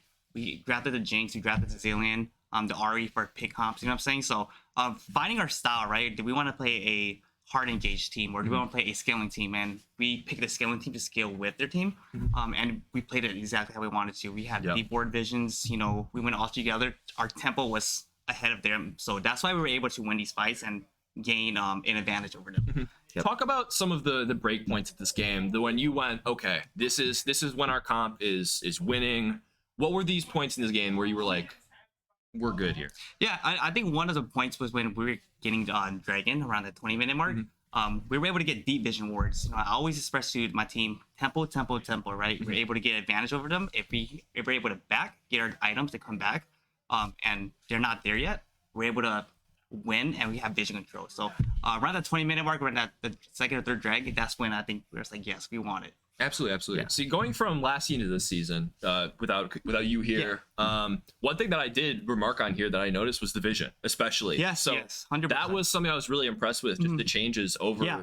I mean, I'm assuming because you only had you had this last week really to prep with them. 1 week, 1 week with them. But like I expressed to them, man, it's all about gaining that tempo advantage. Like I'm saying, I always have a tempo.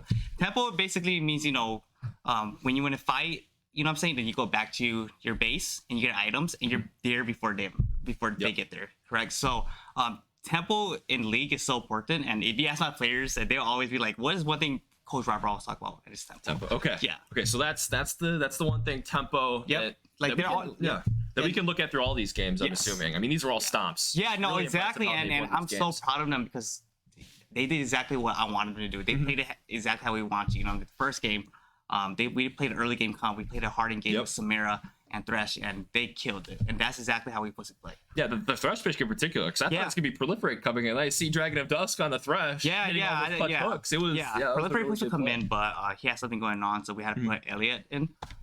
But he killed it too. Yeah, absolutely. And I told him, I was like, man, like we can flex you anywhere, so which is great. Yeah, very valuable. That's one thing that I've just with talking with him. Absolutely. So going into draft, that's another thing.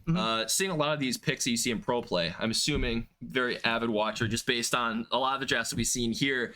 One thing that I personally liked was seeing how more streamlined it was. It was less like, oh, these are these comfort picky champions. Like, obviously, they can still be strong. You see, like, especially in China, where you see like Shanji, I don't remember exactly what team, OMG, I believe, with the Shyvana top, and they play this unique style, so it can work. But when you came in, what was your view on changing how we drafted? I think, like I said, I think when you watch pro play, it's very different from drafting in collegiate or amateur, you know, say. But like I said, the meta always determine what champ you pick. And I told my team like about 80-90% of the games that you win is based off of drafting. 20%, 10% is execution, right? So drafting in art for me is very special because that's how you win, right? And you can see it too. Absolutely, you know, off pro play, like, you know, if they get this Zeri, they be traded with Samir. Exactly. You know what I'm saying, right? It's so important that you know the champs that you want to play based off what they pick up, right? Absolutely. How we usually draft is, you know, B1 to B3 to R1 to R3. Those are our priority pick. We know what we want already, right? Usually the second phase of draft between R4, R5, and B4 and B5 is based on reactional drafting, right? So based on counter picks, if you have a red side, you do a counter pick on R5. You know what I'm saying? Or because like it's all about reactional between that second phase of banning. So. Absolutely. Yeah. I love the Zillion pick personally. I think that champion is very strong. Something I talked about on cast quite a bit. But is there anything else just closing out this interview here? Anything you'd like to say to the fans, family, anything? I'm happy to be here. Go Birds. No, go Birds. Go. I'm happy to be here. You know what I'm saying? I'm happy to be here. Let's win the season. Absolutely. Yeah. Good ending point. Let's win the season. The goal is set. We'll see you during the next games. Hope you guys have a good one. See your future on the horizon? So do we. It's really just the greatest college experience I could have asked for. What really drew me in was having an adventure. I think something really unique about Carthage is that it constantly pushes you outside of your comfort zone. At Carthage College, we will push you to dive deep, to channel your curiosity, and excel in your chosen field.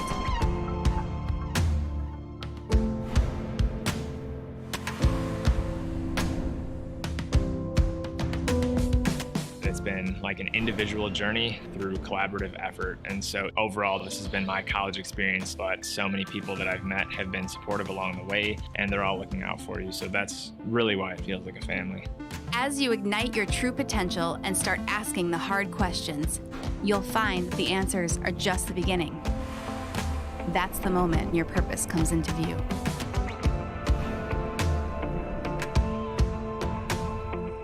We are really able to get great one-on-one action with our professors. So you can't hide in your classroom. You're always actively participating. You'll get recommended for things that you might not have ever been interested in before, and you end up realizing that that might be your passion. Everyone here is just so nice, so welcoming. It's really easy to make friends here at Carthage. The biggest change was going from student to young business professional. I love Carthage. It's definitely the people. Living on the lake is amazing. I feel very prepared for my future. Ended up surpassing my expectations. Some things you just need to see for yourself. Come take a closer look at Carthage College.